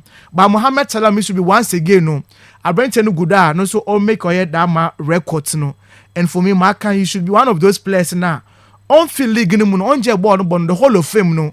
Or chele wotum na wa for no honum. Now Mohamed Salah Baba the first player in the history of the English Premier League wotum na wa ye or ye involved in terms of your goal contribution. That is goals a wash and assist no what a calendar season. Wetum na why or year 22 away goals or honum. And this actually no go contribution na this year na or as 13 games away wakono wash 13 goals and afe wetum na why 9 assists or honum. And this a play good or ball league in the honum no. One player them record wetum or year no that is or year 21 was Papa our friend or year and the co. And otum na year that record no 21 goals involvement no what away matches a wabono. And I also tum na oye honoma 21 goals involvement no and oye in 1993-1994 season in the Mohamed Salah this is the record no we tum na we break honum. It tells you about a performance otum na ordinary and I'm so happy for him because he's living the scene while the applauds are high because he's into final 6 months of his contract oguda horrible and ended that a goal and an assist otum oye no Oyazano Sonimbo still now no I went to Oguda or Konkano Honum. And unfortunately for him, no, I think there's going to be another game of us and with Everton or Anfield Honum. Now no say Mensah debut na Steven Gerrard and I watch most goals of Honum 9 and I wait to na why. But in the Mohamed Salah no go no nya no. Was why I stand the next now 8 goals of Honum. Into Waka just 1 goal to catch or Steven Gerrard no record no in the Merseyside debut. And he said the next game of record so team no so acquire that my feet now. For me, Oyaza Bibia Chade, that legendary status no. Oyaza Mohamed Salah we two na wakwa acquire honum and then the Liverpool should be about once one abado because actually 120 matches are while against Everton with Goodison Park. That is Everton full one fear now. And then Oyaza record we two na watch ni nyamu paying honum.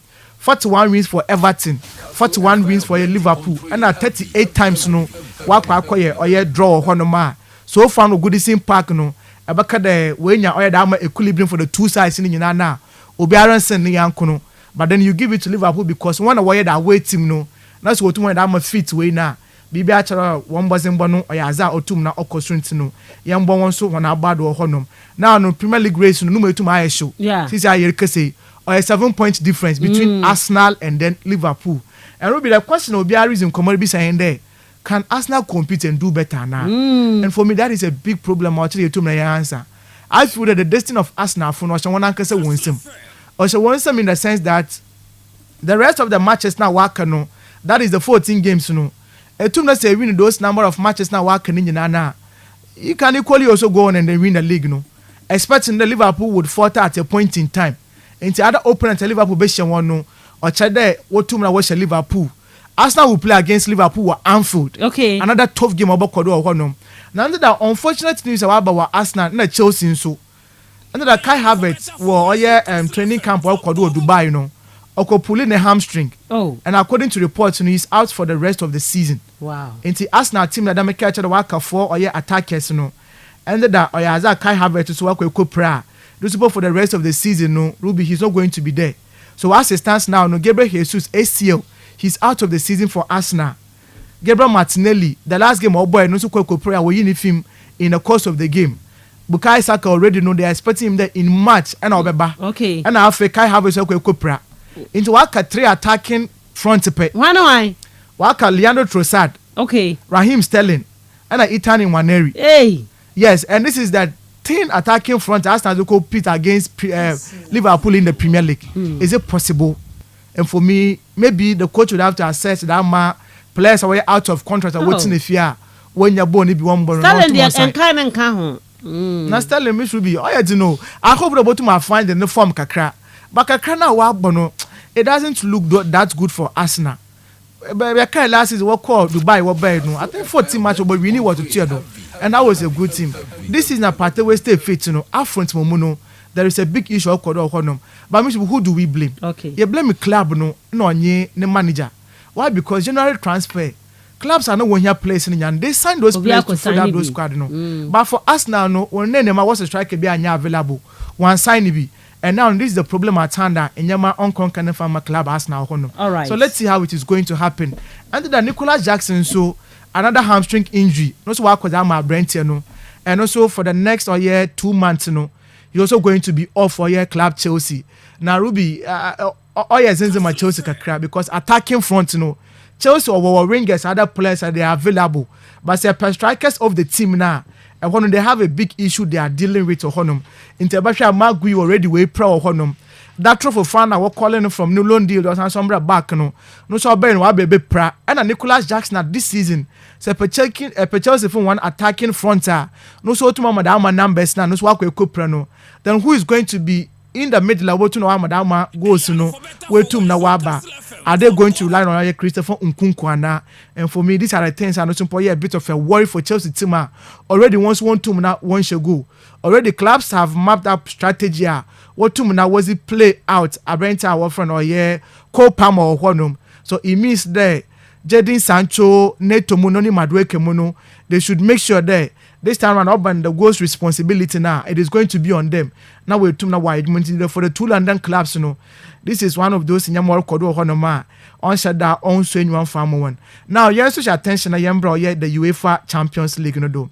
And that game soon as all tum na Okodo na Yabasta Tefi Ekoye Netherlander or Yaza Feyenoord. AC Milan shown by a goal to 0 in the 3rd minute no. And a Pakshawo tum na Orbo oye dama go no. Now Ruby go na ended that AC Milan concede no. Me sure they blame ni nyina no ne kase no ye ba ma goalkeeper of no ye Mike Magnan. Yes, maybe now or 3 minutes into the game into no. Now on shut down warm me up here. Now the reflexes it was a bit slow or no and if you anticipated there that ball no botum nanka waba. It was a ball of fee ka walk an area and otum no obey. But short nankasa na Brenton obey no. For me now will be a shot or a short about no me zin to the extent today. And the goalkeeper jina near post baby nankasa no jina no. And a ball no to mobile or dive ya ball a bit of fire and awkward deflection from the ground no. And otum na osia Brenton and and then I went to now we make a year that must save no. In the 3rd minute no and AC Milan concede that ma go no. And afterwards no now me respect them AC Milan with the attacking front of 4 years Santiago Jimenez now all against the former club Rafael Leao, Joao Felix, Christian Pulisic. These are the 4 attacking front and we should on any day. These guys they should be able to give you a yet dama or yet goals, you know. But in the side, Pobia Nabaka Okuta Dama attacking threats are now coach to watch most goals now. And I would give it to club I from or yet Feyenoord because they created a lot of those chances, you know. And when AC Milan will go into the game, you know, the chance I won you when to create enough and also to now go. Into a bubble club I from or yet Feyenoord for Nabadu. For the getting or yet that massive win, you know. At least going into San Siro with a goal up no and a clean sheet no. Bibi acha da wonso won bozin bonus what corners of when adwuma ye ya obotum na wakọ enyim ohonom nti no yembo club a wofro na oye Feyenoord for na abado. But for AC Milan some of us we are not surprised because this is how their season is going. You just cannot trust them. In games I expected the AC Milan about drop a point, you know. In that games, you know, and I wotum na way adwuma na wako pick a point, you know. Games I expected about reading no na AC Milan wako na once one boys and one akwa bibi or honum na azina akwa basantu no yambo club our friend or yeah Feyenoord for na bado yanko Belgium honum another Italian club once that will quite for time or honum that is Oye Club Atlanta against Oye Club Brugge.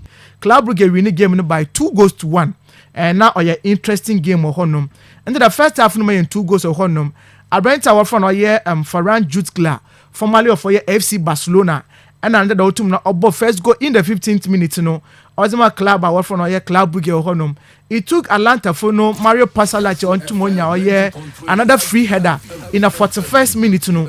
Now so to watch that I'm a wonderful goal na game kwaya 1-1 or honum. Fast forward in the second half no club our from Oye Atlanta also had a lot of the chances you know. And then I was expecting the Retegi for instance Charles de Cataleri want to na one year man up front honum. Now maybe you would also give it up to goalkeeper often or Mignolet because in the corner see offer that or make a lot of the saves, now ya za otum na okonkan wo honum.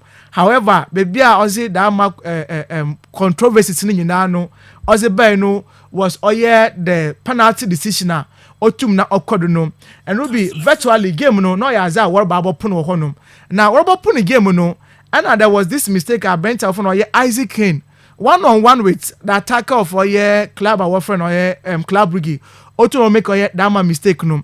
Now minim what happened because now Isaac Kane and another Isaac Kane no oyaza wetum na wenya that more control of the ball no and all guide the ball no what control across the right hand side honum into a tone and guarding the ball from the player no and another ball player na nyim and a referee no say there ball no penalty after consultation and everything no and Ruby I feel there the penalty decision is a ebia wetina for me so why that review now maybe the VAR team no referee ni nyina no oyaza wotum na why mistake for accepting another awarding that penalty to the home team no. However, oyaza wotum na cause against Atlanta and that wotum na consider that penalty at the death of the moment no and we consider that winner na one the home team no win again by 2-1 and then wants to one bazembo no otum na okonkan but then abenta mo bona bad for the club Brugge team here Hans van Aken the 32 years old captain no and that oyaza no so no bazembo on the day no otum na oso enyu ankasa and then otum na wo pick that win no nti se wo call Bergamo and when a game no botum na obetio da no so be interest na ebotum na ye be hwe that game no honum into no kudos to club Brugge for getting 2-1 win no over club Atlanta honum. Now Ruby yanko Scotland and that hona Bayern Munich okwa kwachen Celtic was on by 2-1 ngida meken wa had the game no be over 2.5 honum. I expected Bayern Munich to win but then on your winner obey that convincing honum. Bayern for this season was saying how they played their game gradually no coaching has otum no ohuni players in ye now otum na orinya the best out of them. Now Ruby mama yanya surprise there yanya careful Bayern Munich team yan respect when they be create no now this same team will go all the way out na ebia the semi-finals of the Champions League no this club can get there because okuta some Arsenal CBA another players CBA otum na was a ho adwena nkasa because on any good day this guy is no one was somebody has otum na also nyua. It was a game in terms of ball possession no Bayern Munich to more dominate wo honum chances creation no otum more dominate wo honum shot a otum more boy shot on target no oyaza Bayern for otum na wo dominate wo honum na the Michael Olise ni go na otum wo share no misubi pe go ni bi na share wo honum in the 45th minute into the first half no and Brenton otum boy that a wonderful goal na number sembo otum na okonka na honum and I like the composure because say Esha passer Upamecano the central defender otum na ozi da ball no ozi mo that Brenton no na no so otum that ma control no to ni left favorite foot no do na be otum ogina na angle no obo no to that upright goalkeeper often Kasper Schmeichel went to na we make that must save na not the goal no as to na okonkan power honum and afterwards Hurricane in the first half for me madebi I make about new positioning and I one of those strikers na say a player striker Russian ball ne ball na good Russian na he's one of those players na abasha kono si offer that oye nedwuma oba ne headers no positioning and sometimes no shot na zo tumo bona or ya zo tum na no so okonka na honum and the Hurricane no so oba no mbazi in the second half no another low volley no na no so tumo boya game no be ye or 2-1 2-0 honum at that time na Bayern for started winning that more comfortable lead no. However say the opener that is Celtic for now the one else when go na nyima in terms of their performances no or ya za the one simple they really enjoyed the game.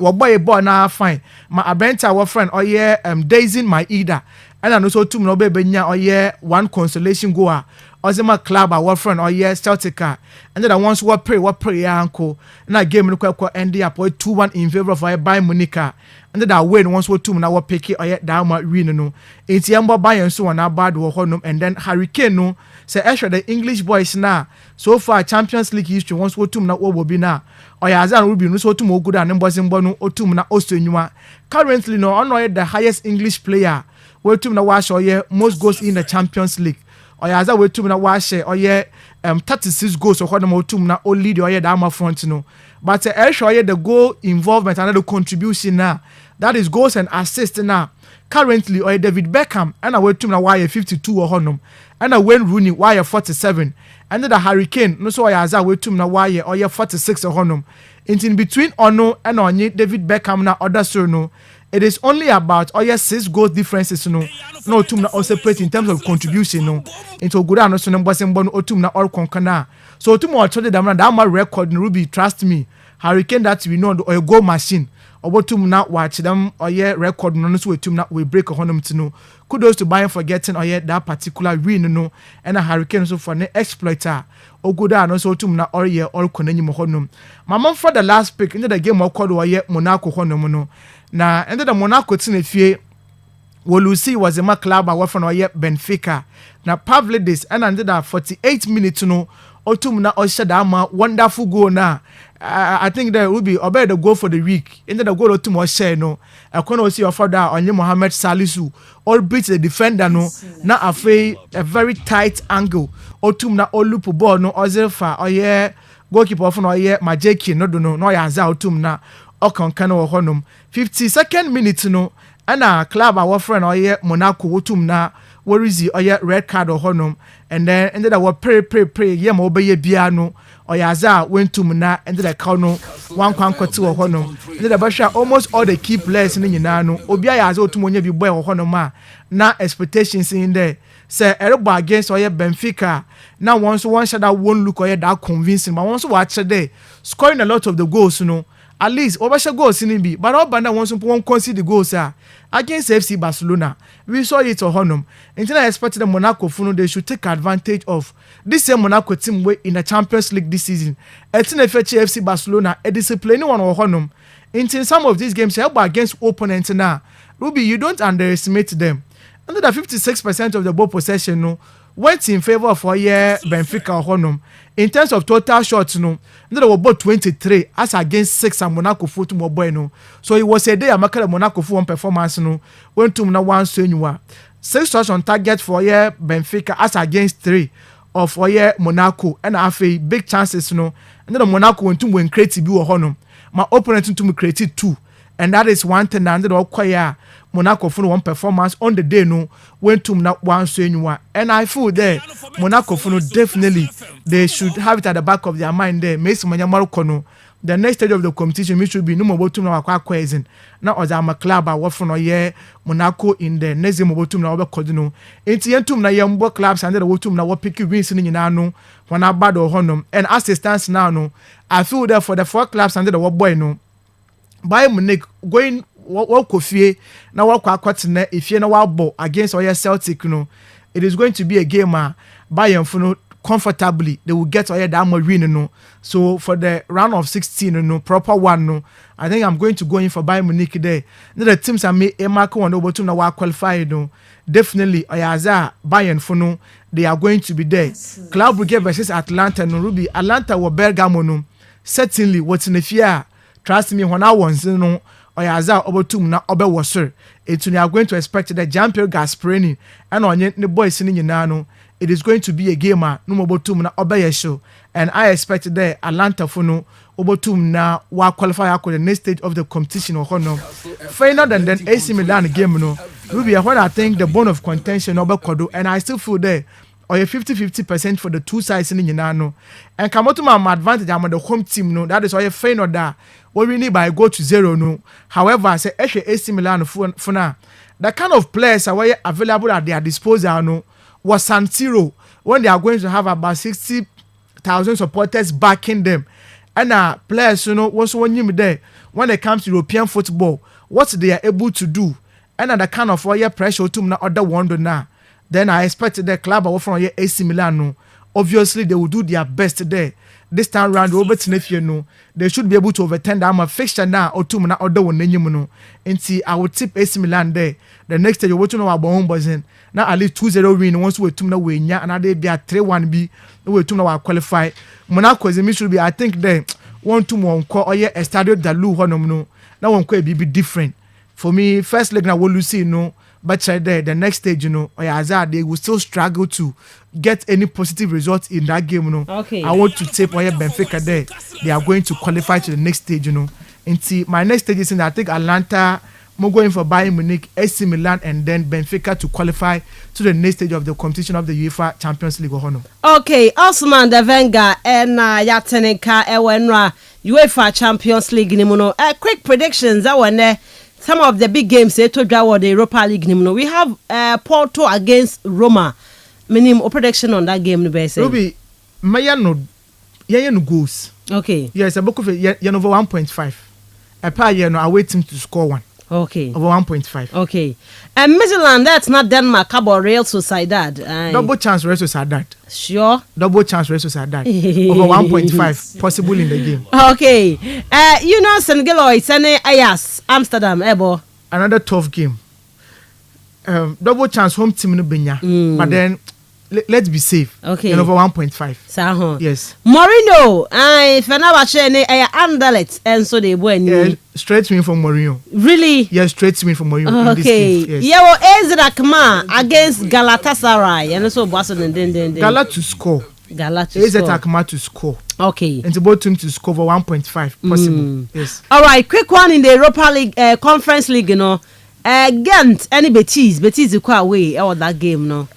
Yeah, double chance from Betis. Saho. Yes, yeah, double chance. Anthony Indiana. No, Anthony Betis if we could a good place. Former married player away. Yes, what does? I mean, they have very good players.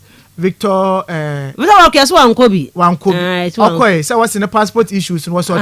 Okay. What's okay. Yes, I think they have good players. East Communion and they are there. Okay. And then this is the European competition we are talking about, and they should be able to do better. All right. Yes, I think I may double chance and Betis. Okay, I'm following see now for yam refi near so hi Miss should be friends, countrymen, difference 7 or no difference 7. Liverpool win the EPL this season from Nketia Cape Coast and Odifra. What the Abayam refi na fi made in Como e wo local news a ebo abo no ensumu.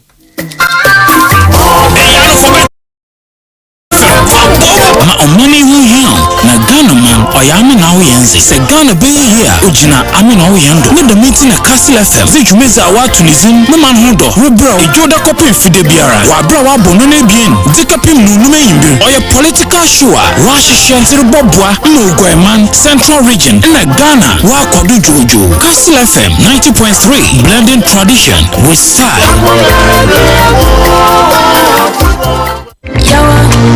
You no go do me, I be say God no go do us yawa. That be why we they come your way with urban gospel. Do you want to feel the rap in gospel music? Do you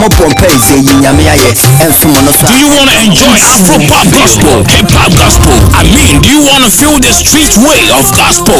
Then listen to Kastle FM every Sunday from 12 p.m. to 3 p.m.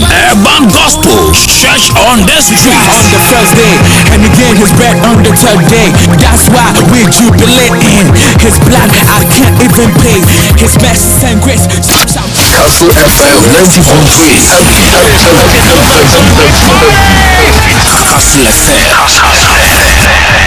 the sports king. Kastle 90.3 FM Suni Robert Mensah Sports and I did someone no.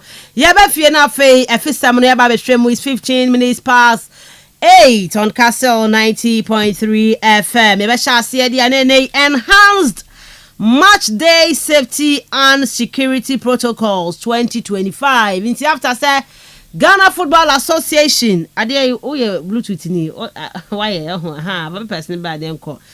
After saying the Ghana Football Association and pennyfo ne clubs ni pennyfo share discuss and some would work so concerning kodoko any hearts ne pole wo no ni security hon sensamono and now one more decided say and they one more day sa and crate by babon tintino the first page this one yes enhanced match day safety and security protocols intino Asman when you can wana intino address pa dawson tino okay one no scope of application. So these enhanced match day safety and security protocols shall apply to all competitions organized by or for the Ghana Football Association at all levels.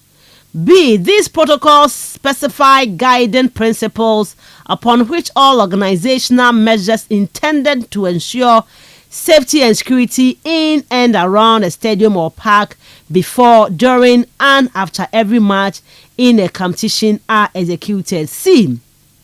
That these protocols shall be supplementary additions to all existing regulations governing all competitions, including but not limited to the GFA stadium regulations, the GFA club licensing regulations, the club licensing book of sanctions, the GFA disciplinary code, the various competitions regulations. Then the purpose.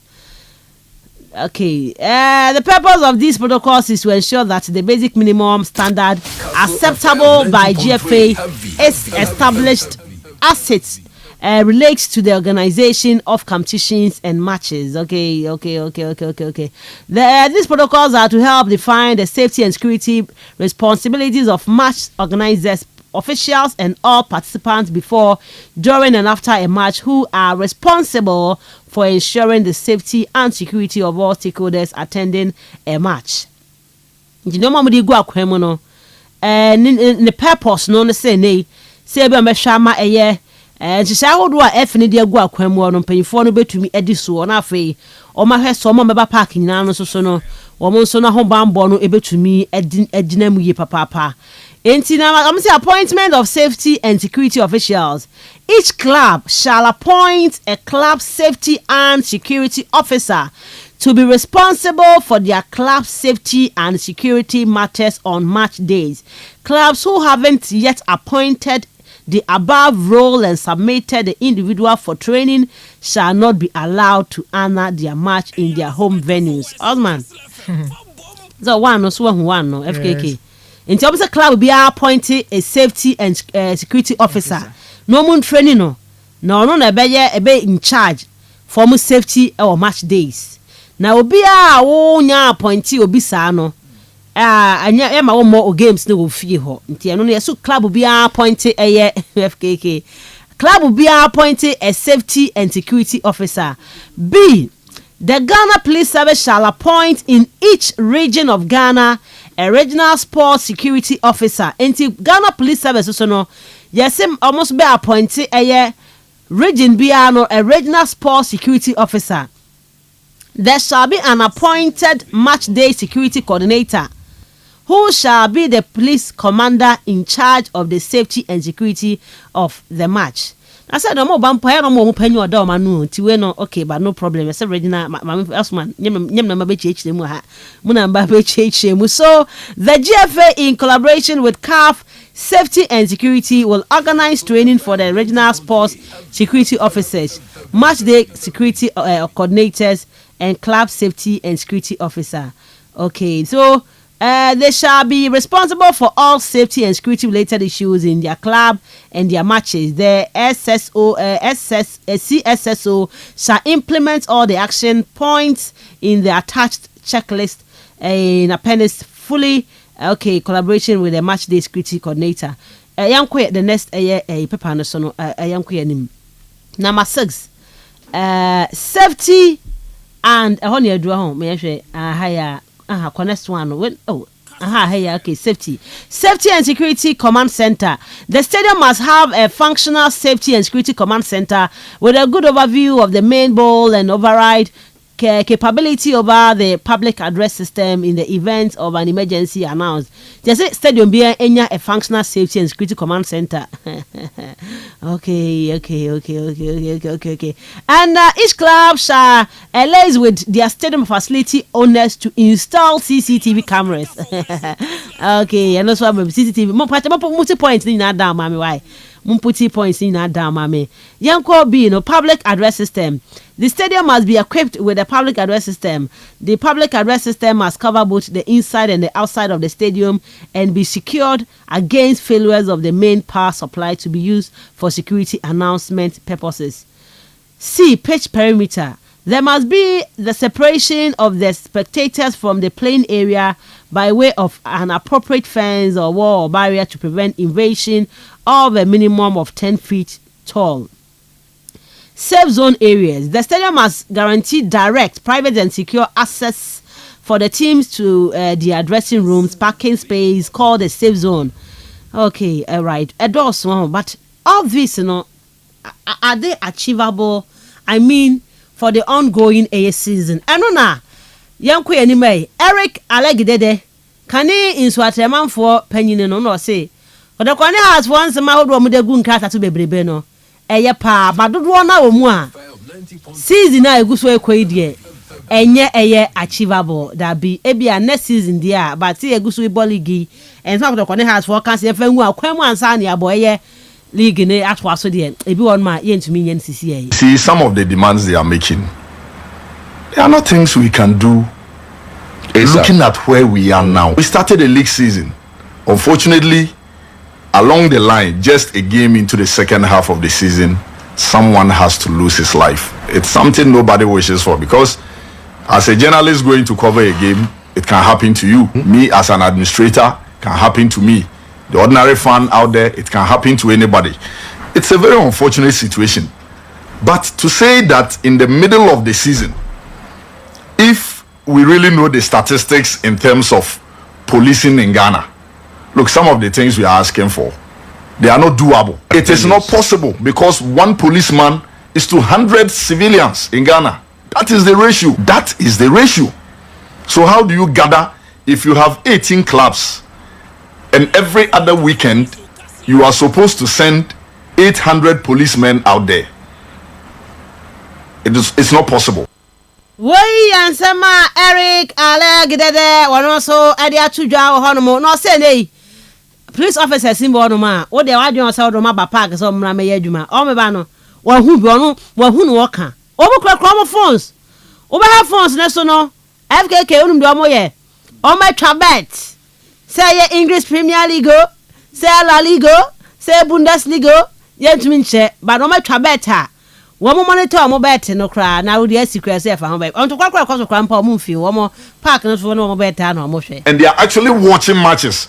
And you know what some of them are doing? They are actually betting on their phones. This is something I have seen. They are betting. You understand? Elsewhere in Europe, we see what. They're still also watching the crowd. When you are even instructing them that something is happening here, go there and attend to it. They are busy interested in the game. When a goal is scored, they jubilate more than it. And on summer, Eric Alegidede the two job, but I say for the past 10 years in the Obet Magazine club be in Ghana Hanma, what make it a profit be a count and our more boba a go. And so now Nina to support a copaka Okokumobi. Truth be told, there is no single club that has proper books. No club has made profit in the last 10 years. No, I don't know, but maybe if you compare their player sales, there are some smaller clubs who have, but clearly at the end of the season, no club is keeping any proper books. It's not that they can't keep the books, but no club is making profit. So we still see football. That is why we can kill. That is why people can get attacked. Jerome spoke about his experience. I had a very terrible experience in Doma last season. It was horrible. A whole general manager, I was being attacked. Policemen were standing and they were watching. And summer Eric Alegidede to draw Ora Jerome Matre on so Akasa Ediafa and Semno was a keto kreku. FKK. On yin to Musa Ora Ket and yet competent. Oye FA Cup mo bien who krom hanum say enti die mpa na asi so rocket oye FA Cup fefe de ma okwaw ni eye bechem mpobo final Cape Costa obi oba bia hu ye na FA na akono na so nya league the FA president want to me ye was ni na yo no a the will no ni ho na obi okasa want me na tamfo nya adwuma de I have listened to Kurt. I have watched what he did, especially with the FA Cup, the MTN FA Cup. Nobody can tell me that he's not competent. It's a lack of will. The missing link is in the fact that when he was FA Cup committee chair or a member of the committee, he was working under a different system. The system had its own problems. He then knew the problems there. He wanted to chart a new path, and we saw it. he gets power and he refuses to commit to the things that he knew are good. Because in the president's mind, these are the people I want. But the people think, oh, I should have been there. President Mahama will not come and say, I don't work with my enemies. But everybody knows that he will only pick people he wants to work with. And Sama around the other Jerome Oshe, Eddie Atuja, Great Olympic General Manager, Oluba Commodore say, National team bien honwe ya bindia, associations, you know. Into the World Cup na FIFA describe by the associations na associations na national team na omodia na mom no ukọ aman bi to say Germany ukọ England was here no FA for na funding the national teams no Ghana han kwa ne FA no wo muntumi em fund the national team tina say aban no age aboso na nka national team de association bi asede say Osha ho astem ebo ho ka ehu bibia so Ghana hanko ano was say no they can't fund any national team enunti na akoba no say national team bia ya say aban dia banka national team dia enkanya aban dia associations no ene wo so mo hweso bia kama nei general manager for Great Olympics ora Oluboy Commodore ono so de sansem no e de atodwa when the local news ebo no pay ya de ehon sem no e de ama ye for Rage Royal Hotel Adama na local news no ye ba bedi ehon enkomo mo say ne ade a Valentine's Day no be the power Red Royal Hotel to brana beda hono mo no wadrofo bi mra mo ma spend days hono from the 14th to the 16th no wo ba standard room 1,500 cedis executive room for 3,000 cedis breakfast ho e de be ma on the 14th ochina no a romantic dinner e de share so part the more dinner with live music performance enunti kai say single no ubetua 350 no ba be rem kama double 650 ebe wa come with a drink ubenya 3-course meals e wo ho e de ma ho ato ebe special Valentine's gift and a glass of wine. Ochna 6 p.m. to 10 p.m. Our Rage Royal Hotel. Now, almost say Valentine's Day no. Omo ye buffet pa, buffet breakfast, buffet lunch, buffet dinner. Ubedi brabedi breakfast ye 200, lunch ye 300, and a dinner no 350. Untumi nkodia. What they free? Take away deliveries are available at the mount. So book now. Our mount free 0312 003 222 and 0501-672-908. Rage Royal Hotel, Cape Coast, second Ridge. Richly inviting, comfortably yours. Any a Thursday in FKK. Mama Shasia na me feel so. Yeah, na said yeah. And seven abano ra alleged that the wakasa bebre. I think said the first comment in a minute ya doing 100%. Said the other day in 70 good so statements we say FA ne publish here yes with the clubs and no more ediaba now we maybe so ujidi say FA no munim sa publications o mo de buy ujidi so munim you have to sit there as FA organizational body na clubs and a be kai we o mo kai o mo e wo so o mo atro any brand near din with which are na pen kraka sa otum say reflect e wo mo nsem na o mo atro num say we almost say o mo ne house for na ye nti wuti ewom u feel tone no the tonation of a and kasa ka bia mo kwan so mo nka o mo anfa o mo anu nka and anu ye o kasa no abebo bi si etie and unya sa feeling no ewom so rat to gba fe the crown yes no trip bi ko but then nam sans and no why day what timi abo to baby ansa said e be ya ombetimi aye nsiesie enya omba be arrive at a point ombe hu say FA na is serious ombe implement those measures no mutimi e de banenti obviously Ghana for PBB atie nya say ye petie keke PBB nso ahu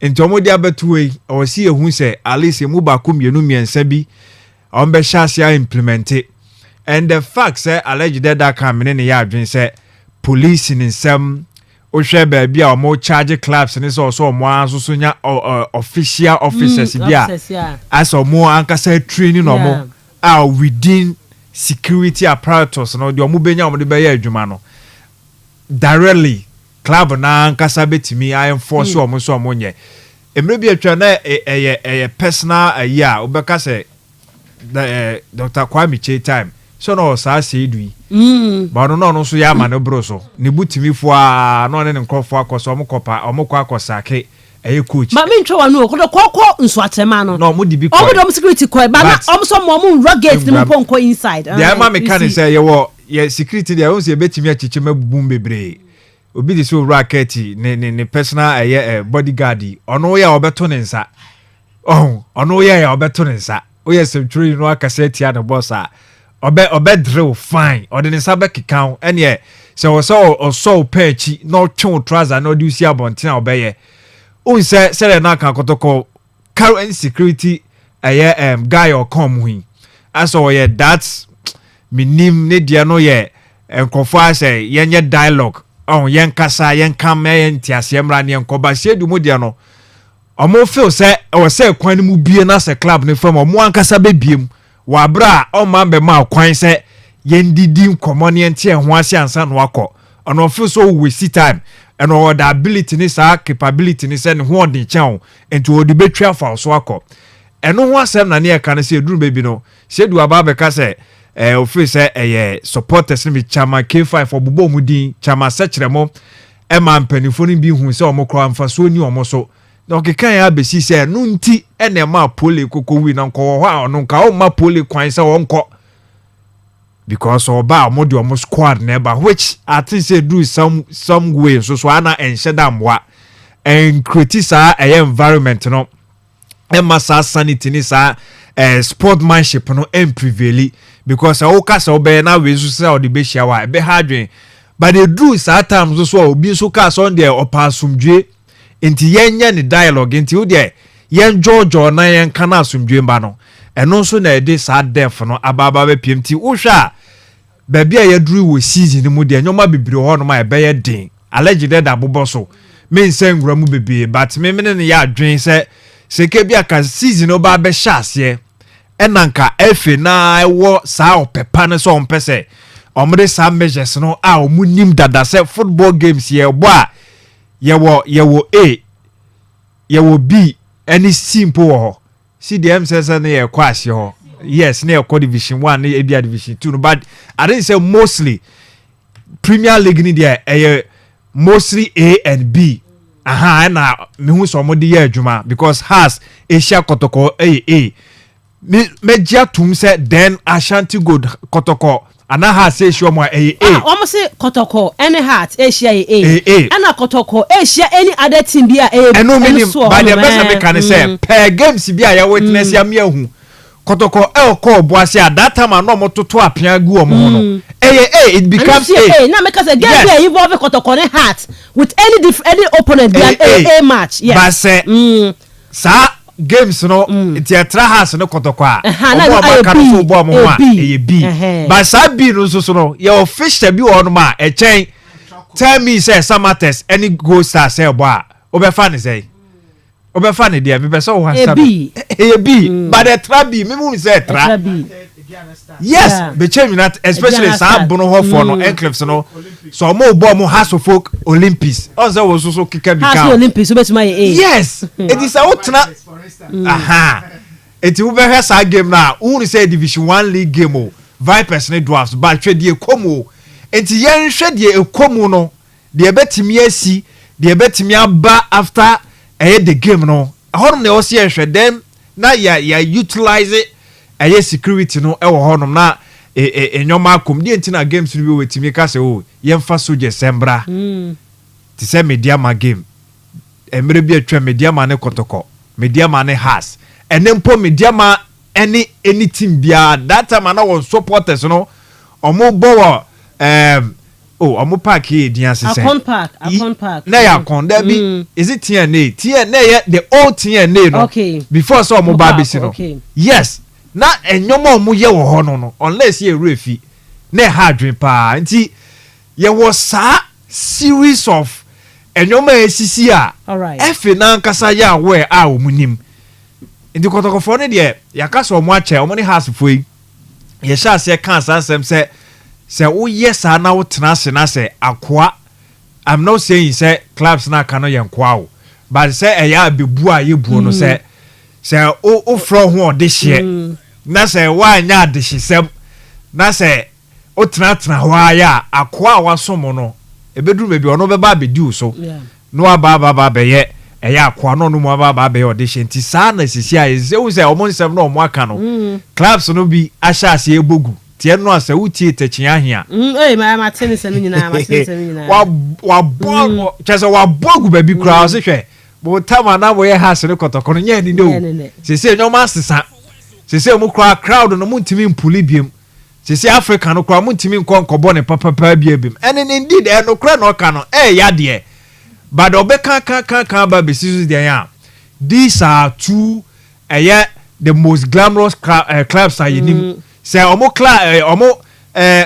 friends omo fans no emba kura sisi mpona untimi fan compare say wo adua na wo bo home na wo say wo ho no venue na yema na bia ha say bo Legon e bia one session bi kura mpo no nipa na ho no edoso chen wo full capacity na won saka no ti that is the on person mo kan nyina say sa respect na mo ewo no ase eni ho biem e bia ho kura ye kakra bia ye ketua bi e na mo de be ma o ni refi nso say all kan nyina no se adua na sas ne has bebo ni kotoko bebo a ba bi oje 20 no de be ko 50 ni refi enya refi eye ni busuo ne ani mfaso na opeso ye na o disrespect wo na o kan asema wo so kan say e ba no performance on the pitch na mo fine maybe am fa mo nti alleged that 7 day me sure say make the first statement no make here no the boy in the voice no there me ne adwun bebre sa measures na two teams na kobom dia ba no so senka ye boy implemented dia ye adwuma pa ke be ko a long way akwa it should be next season but e bi wo home a e bi this season ya no on betime implemented dia ye adwuma they should go ahead and do it na dia can on make sure so on be prepare more ahead of it na mo dia ye adwuma next season me jompia ba owura former Kotoko columnist Jerome Ochri ne nsama kan say owura Ket obia ntimi metimi aka kire say Ket nya competent and woka se mi kire ba me chim kakra o say competent no use ye no okay na Osman you ha say na papa ya so ma okay only Osman ni papa no o ya da no pa so o ya ni role model ana meboa or any mentor but as I can competent now I can will so be say wu chirechire mu pa say brofo say o brodin no wa chirechire mu pa will no ehiem nti wo de kakra bi a or say having the necessary ability knowledge or skill to do something successfully. Okay, so what otherwise be most of the ability or the skill,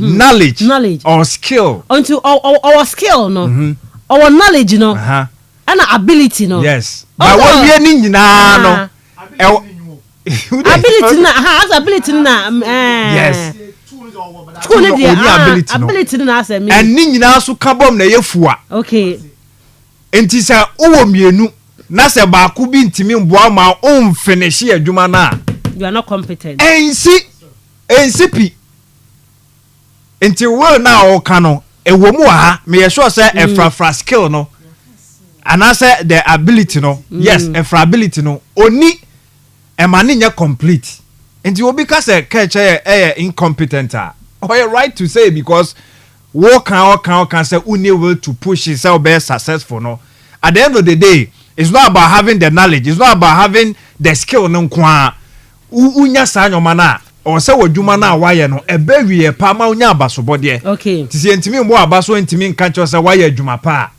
the will, the desire to only the desire to improve Ghana. Ni nyina so kam. Obi wa ye FA Cup adwuma say. I didn't say only the desire to help. Say FA Cup kwa no bi kwa say adwuma na ye den po chen say Premier League no. Ba won say I feel say ni nyina no still FA Cup adwuma na ye mre. Mre. So ati ase eno ye mre kra. The rocket nya competent. Me die fan baabi any say percentage na bi di ni percentage aba me dey mizuzu say bi a me man 3.5/10 3.5 and bi a wa kwa 3.9 all right okay Osman Abraham kakra me hena okay can ka obi ho no bi mo about Osman Abraham oba no aba my mention the enhanced match day safety and security protocols was about 2025 no. The first part, an appointment of safety and security officials, what I'm interested in, and Ruby, are very good, honestly, because now it's in common with Yadi. Nobody be in a security, especially on match days, tell you if you clubs in Winsome. Now you're more on call the appropriate quarters, so that Sabibia and Koya, we hold them responsible. Because now it looks as if the police, if you know, so what bar. Be like a desical attitude. I like that. That's what general manager. Oh, Doma, your son the page here. Supporters out to so. Yes. Please for them fino. Also men fino. Fino. Also put a bet. A queer you Ignatius for some 2 seasons ago. Now, yeah, but much all complaining that police news sonampa. I mean on trade. This is unprofessional. And see now no say benya. Regional sports security officers are. It means on match days, they are going to appoint match day security coordinators. Okay. And they want to agree 100%. Until if they are reporting that, they report to more above, that is the regional level. And the second one is a then the FA can fall on the security personnel there. Once you have one match report, and now for that match justice, you don't want to be professional in their things, Now we're to know why. Yes, I feel that one is or start that now, the police will be accountable to the GFA and also relying on the clubs, But Ruby, maybe I may what problem kakano, club safety and the security officers, No, be any idea. May need more portia or baby. Oh, any book him. I don't know. Because a church within the camp now. Yes, every club reserves will be security throughout their travels in your mobile corners in your But then as a bit about way I was a bit bad. That is my problem. Into so Bodu Stadium Honor at what point in time the Nejumano or by end or Honor? And once are they going to be accredited there in a perimeter bottom no way room? I mean, Ruby, these are the challenges that for me. No more cat tag once them. Yes. Oh, can't in a perimeter bet me around. So I'm more provide tags. Yes. The reason why I'm saying this thing in there, FKK, you were Kwana yes, you call a match, a quarter corner, and you shot for instance. Walu remuno na security man akotoko was one by no on one wa day one way me embassy no call but nkofo no se warempe I said now my establishment official then they are going to be recognized. Sure. I will be I feel that I want man will breed more tension because them nyama is the obakodo no waye but if the police is in charge the moment about cerebro there's nobody supposed to say they can say a hono be generate whatever no say if say FCC and as you say you give me a person a corner, why should you generate that thing? Okay. Minim said the American no chance. That's my so chance. Martina say. When so the diaba. Yes. And it's a BBN baba ya media. But regional ones no na ho no mo ya de obi anim so mo na yayi wo mo so mo nye. Obi ade enka anye. Eno anso wo ho na asem gusu aba asem gusu aba na amanfo de measures aba. And if na trans ya atum say ade no. Yenye ni say ya de kan ho ebebo a. Say ntiase mom na wo say oba na di adwuma. I'm only adding up. I understand. So what I say. I'm hoping that that this is the way to go. Na so obi antase so obi ne de ba. Na so re ye nejuma. Men hu na impokono they are interfering with the work of the police and I don't in charge of the security. I want to challenge no kakra. All right. It be me feel they be anchechemi zo beba. Cause on match days so police are we neutral they are taking charge. And come on taking charge. One of the difficulties beba implementing it beba and on alleged that the be adwene say e was say continuously educational eba and also clubs na omo ankasa ye involved also omo asem there is all about accept no accommodative no atias say ne pepe your pa na mo pe dia. Okay. Then they say in a bebo there, why not? But then now can home team maybe our person a whole lot of protocols, be accessible to or no. Also about to do security aba. Near San Fran regional coordinators now so about take charge. You understand? And so I hope to so on the security. Okay. Yes. All right, that's one. Very interesting. But I think the next page that is from the 6 points is stadium security infrastructure. No. I think most of them are very next season. CCTV cameras, yes, because CCTV cameras, I think I know the over to my and I want to make sure how are they going to access those cameras? That's not make sure if you had it, for instance, and because of your system need to know you to monitor from outside. Can they also access it? They be a facility piano. They are going to do it now. Okay, and can also be so that on your day. BBS area no cover footage in Fabra. Enyim ebo tumi aye wo krom ha dey. Obi bo tumi fix it so na azi ni nya adwuma. But we be o hia mo pass bi o no. Ye the match command centers no. Yes, nko hia pa o because ekwa cry bi wo honom. Cape Coast bi wo honom. Robert Mensah nka what be saying fa. Yes, what be saying fa. Let me be some most of the facilities no. We don't have those nyama no. Into what tell you stadium no now we should modernize most of them. All right. Modernization is yesika. In the same to me nyeska and farm clubs and the one akasa as no ones no. Want to monitor command centers now. How are they going to monitor a lot of the activities no? Command center bit na warrant us but or tell when you're above ground bia. If you more inside the one over the pitch and also that the outside and the cameras no hono na or inside but who more could walk part of hono. But this time round up Robert Mensah. Maybe a VIP way. Nkwacha nke ho na nkoko because they Cape Coast there. Command center no VIP no sir. Yes, VIP no sir. Maybe a glass one. I want to watch now. Where you be bia ho no. Nti won pitch no do won outside ni nyina. But the question is Robert Mensah for instance, can they have one? It will be ni nya no isikasam. All right. Nti mama yanya da bia as in ya na ye be but then say ye nya botana si ahyehyɛ ne kakra nka na yamfa nkwa a me feel that ye hwe mo ye feasible no ye start wo hade na ye ma ye ho da ma target no ebia in the next 2 years no another 3 years no we are expecting there any club will qualify but the Premier League bia no you should have a command center. I mean ye military phones ya what you see eba wo to most structures bi. You just enforce it. Yes, enforce it. Enforcement because I can say as some kind of what can Robert Mensah Park, but you will keep Cape Sports Stadium. Say will be on man. Force the club to go there. Moving on. Oniska and now there's a red. So si kasam. All right, okay. Me go focus now. Okay, all right. Let me focus now. Na ka oka dey here. What's the crack?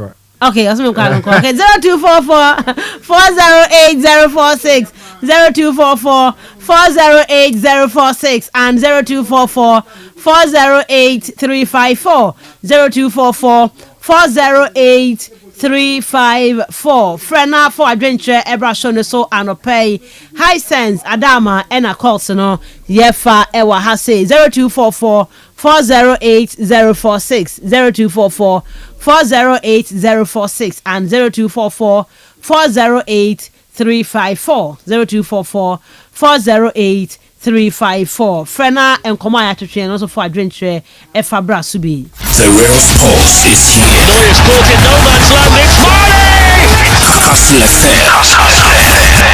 Kastle the sports king.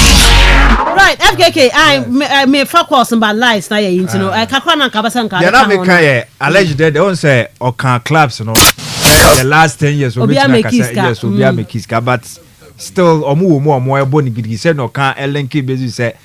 Obi afa ho eku ebi mu na say clubs no epeso mo chere say league no kra aye bono emfaso obi ani so ne do menka ne sa say do mo do ne pa mo penti no e no mugu so mo yenti wo supporter no emfa mra bi anhye wo nsem say wo kogina akire akokontokwa hunu bi a emfaso bi ansem free so at the end of the day na club ya sa bane no e dey free na any home venue but clubs no so serve o mo right mo bo league a munya emfaso bi a free so. But then a dream was say you make a decision. Oh, ye nkofo a omba be boa we mpo de main farm fa the presidency no kwa. But also apart from the presidency, omo ko esco no so ne sa omo na ye nkofo a also come boa make input e betimi aboa ama na push the president na ama na adwuma pa.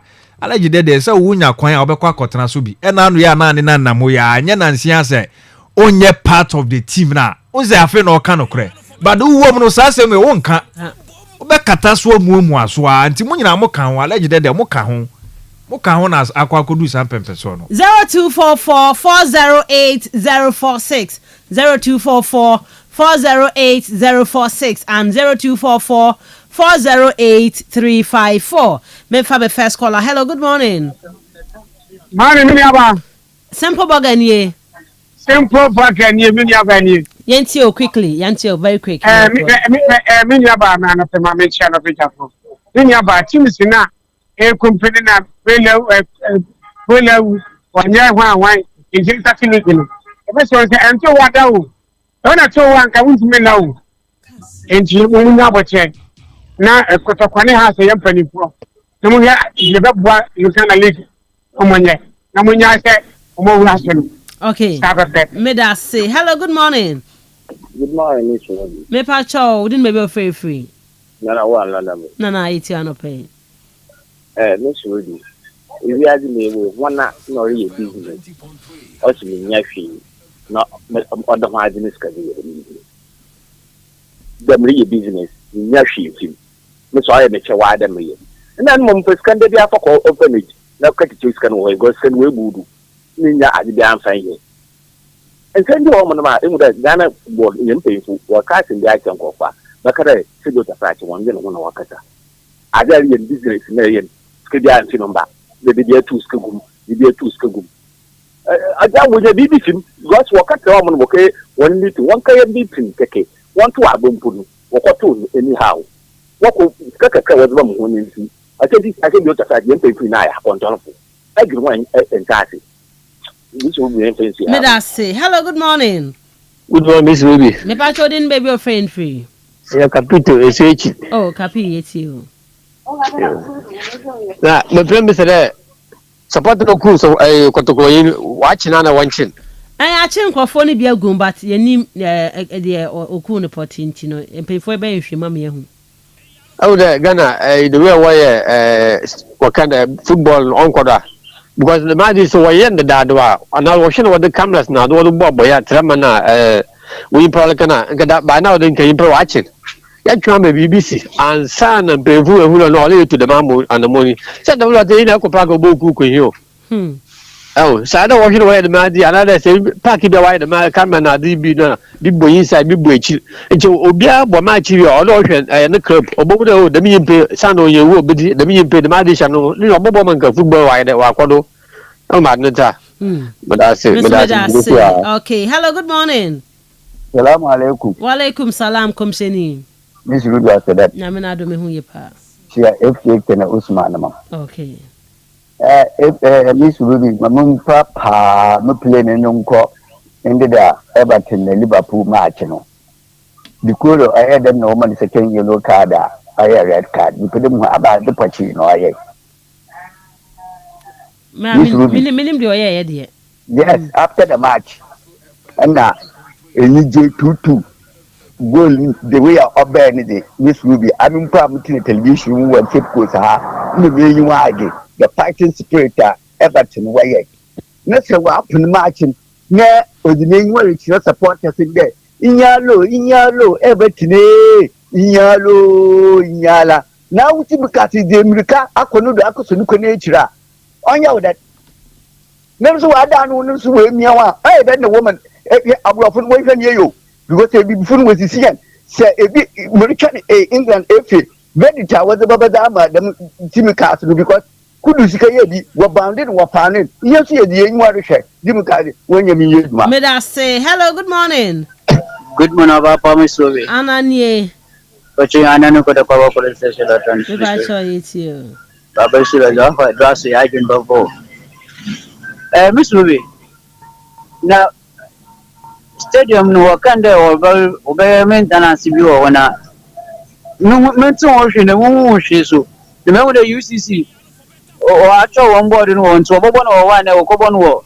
Abra. One tear show name them, you can't discuss that. Almost on my bond was you to her. I want to say, when they say, no, Yamaru. Almost on my say, or may say, no. Miss Ruby, they and company say, yes, if we start dressing any case in the Miss Ruby, I mean, woman there. That man, I can use and you know this, we should also to support us, Yakopaka, young compound, young now began to know Cocanma, Timon, so me that say, hello, good morning. Hello. A co-sponsor. Yeah, Victor. Co-sponsor, it's you. Maybe can it be a question be answer number. Mrs. What the care busa da baba 1 month ago, yes, there be or sack of fast number. What busa hada, yes, there be. Enter my no, you may show Quenim. Okay, intention. I know Bill car or friend on CCT camera, no one can you bar on Pamoba. The fact of the matter, even Segina Iduna, another Santiago Banabao, another Santiru. The Message Mibasa Maboy, we cook them. Men to Stratford can one was it. Naman Koye by this side. Cameras over our doors and crying at you, go put the gun, what for Woody. And see, as some night day, you put the thing with your side, you know, one now born but sample. Camera boho, na echo bin Kejima, Boku, sample. Bye bye. Aye. Yo, Meda say hello, good morning. Good morning, Miss Ruby. Baboski. Miss Ruby. Baboski, it's you. Miss Ruby, Papa, now some other cadet 2 years in the car with only her Obakawa. A command grand colleague in old Wijabo. Because as some other canoe and Quanapa. Champagne, you forget what you were scored, one crab Massissa with Jay Fabacabonate. A bit of that Gusa. Doctor, Coco syndrome. Oh, the meeting seems now, sister, walk for because in pain, who know what with this Kanishima or back into the uncle of your way, Jay. It's one more than paying for no boy into 3 years. Let's say, stab the league in my thousand while with young one under 1 year. Now, I want to Ukuku, then no pull and watch one. I be Mugumtino, ya come as man, the Buni Powder Bonin. If I was a kind of my yes, or the one second. And she said, one cent cut the minimum panel, leg in a watch your Miss Ruby, the man some more to say, oh, yeah, me Boboski, midnight here, and Kawali go. Because I'm a elimination no support, elimination you are a Kotoko supporter. And so, when the Yagi and what painting a with the dumb one watching, no, what Yama Papa would you go acronym.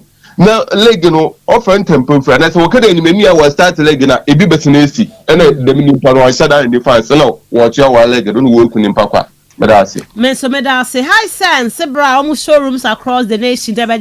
High sense quality product, TV, refrigerator, air conditioner, gas cooker, washing machines, smartphones, a boost for high sense showrooms. And Tibrabajo, the SCA. Now, oh, 50 man temhaka, so Baba man Kesim. Blue Hills Restaurant, our auntie Krabba, high sense, our honomo, Omo Kumas, Omo crying Takra, the Takwa, Oboase Kofodia, Sunyane, Techima, and Tamale, and Afi Hohoi. Kona afi kwaje high sense quality products ni bi papa eche entry anyam kanea and a bono so no for high sense for free 0302 55 0000 0302 55 0000 high sense everyday prices for everyday people. Me family last caller. Hello, good morning. Good morning, Miss Ruby. Kenya me. Miss Ruby. Me te on catch papa. Miss Ruby me too kind kakro. Yeti anope. Ya na ya Messi Cape Coast ya kakranki. Miss Ruby kakra me kan say. The Boboski can say ya started leg na bibi be san so view. Even down Sunday ya draft park ya so park draft. Miss Ruby e biansi. Miss Ruby e biansi. Enti sempen for the transfer na Miss Ruby won be hye nyama ye ya. League we ya mo sika papa pempa na das Miss Ruby sika papa be wo mo ankasa class no wo mo ankasa ya we say o mo bobo league na we na o ma boka but because of say your friend say gate no dey sika kaka mo nyanya na gate nti enti wa league sponsor di anda so obi an sponsor obi wa Ghana teams e dey company partner sponsor Ghana teams na ankasa so mbaka say your friend say you need to draft one as of for now. This will be not get now so for even 10 to the crowd for one echo. And the sometimes they say a bear me to talk to Yama, Yama to talk to Yama, say I think the best 8 in home to me. I Yama Nasa, how much me I now my say, yeah, on my couple leg and number not as I feel best no more in Yashi. This will be with that. Menso Medasi, I'm far Freddie Man in the show ni siwaha. Shewo do media no Kastle FM ya de bro nyame aduma on the 14th of February ochna ya. Enti se wonya send a love message na wo ya kachi send a love message so de ma wo yire wo kunu ana wo dofu bia ne wo hono send a love message number your number is so 0244 743 143 0244 743 143. Send in your love messages. Then before message ni ma hwe say mu ede emu odru e your odru asem a ka kuma. There was special gift at the mount. Besa ma e ticket akopie mo Red Royal Hotel. Enti mama message ni mra wa wo de nya mai nene ene ya because Val's day ni ochina enti ne ya mo message ni mra say WhatsApp say text message fabra na yenche special gift on that day na ono dofo entumi enko celebrate Kastle FM chawo do dwumadi no eno eho asem eno no me dey the Miss Ruby Adams Osman FKK o chomonka wo dwumadi no so Alfred ekopie live on Facebook and pay that was CP sawoje bre na oni etna ye na me admo chna ye be san aba wakwa mu koso a na mu afidie no ena hanom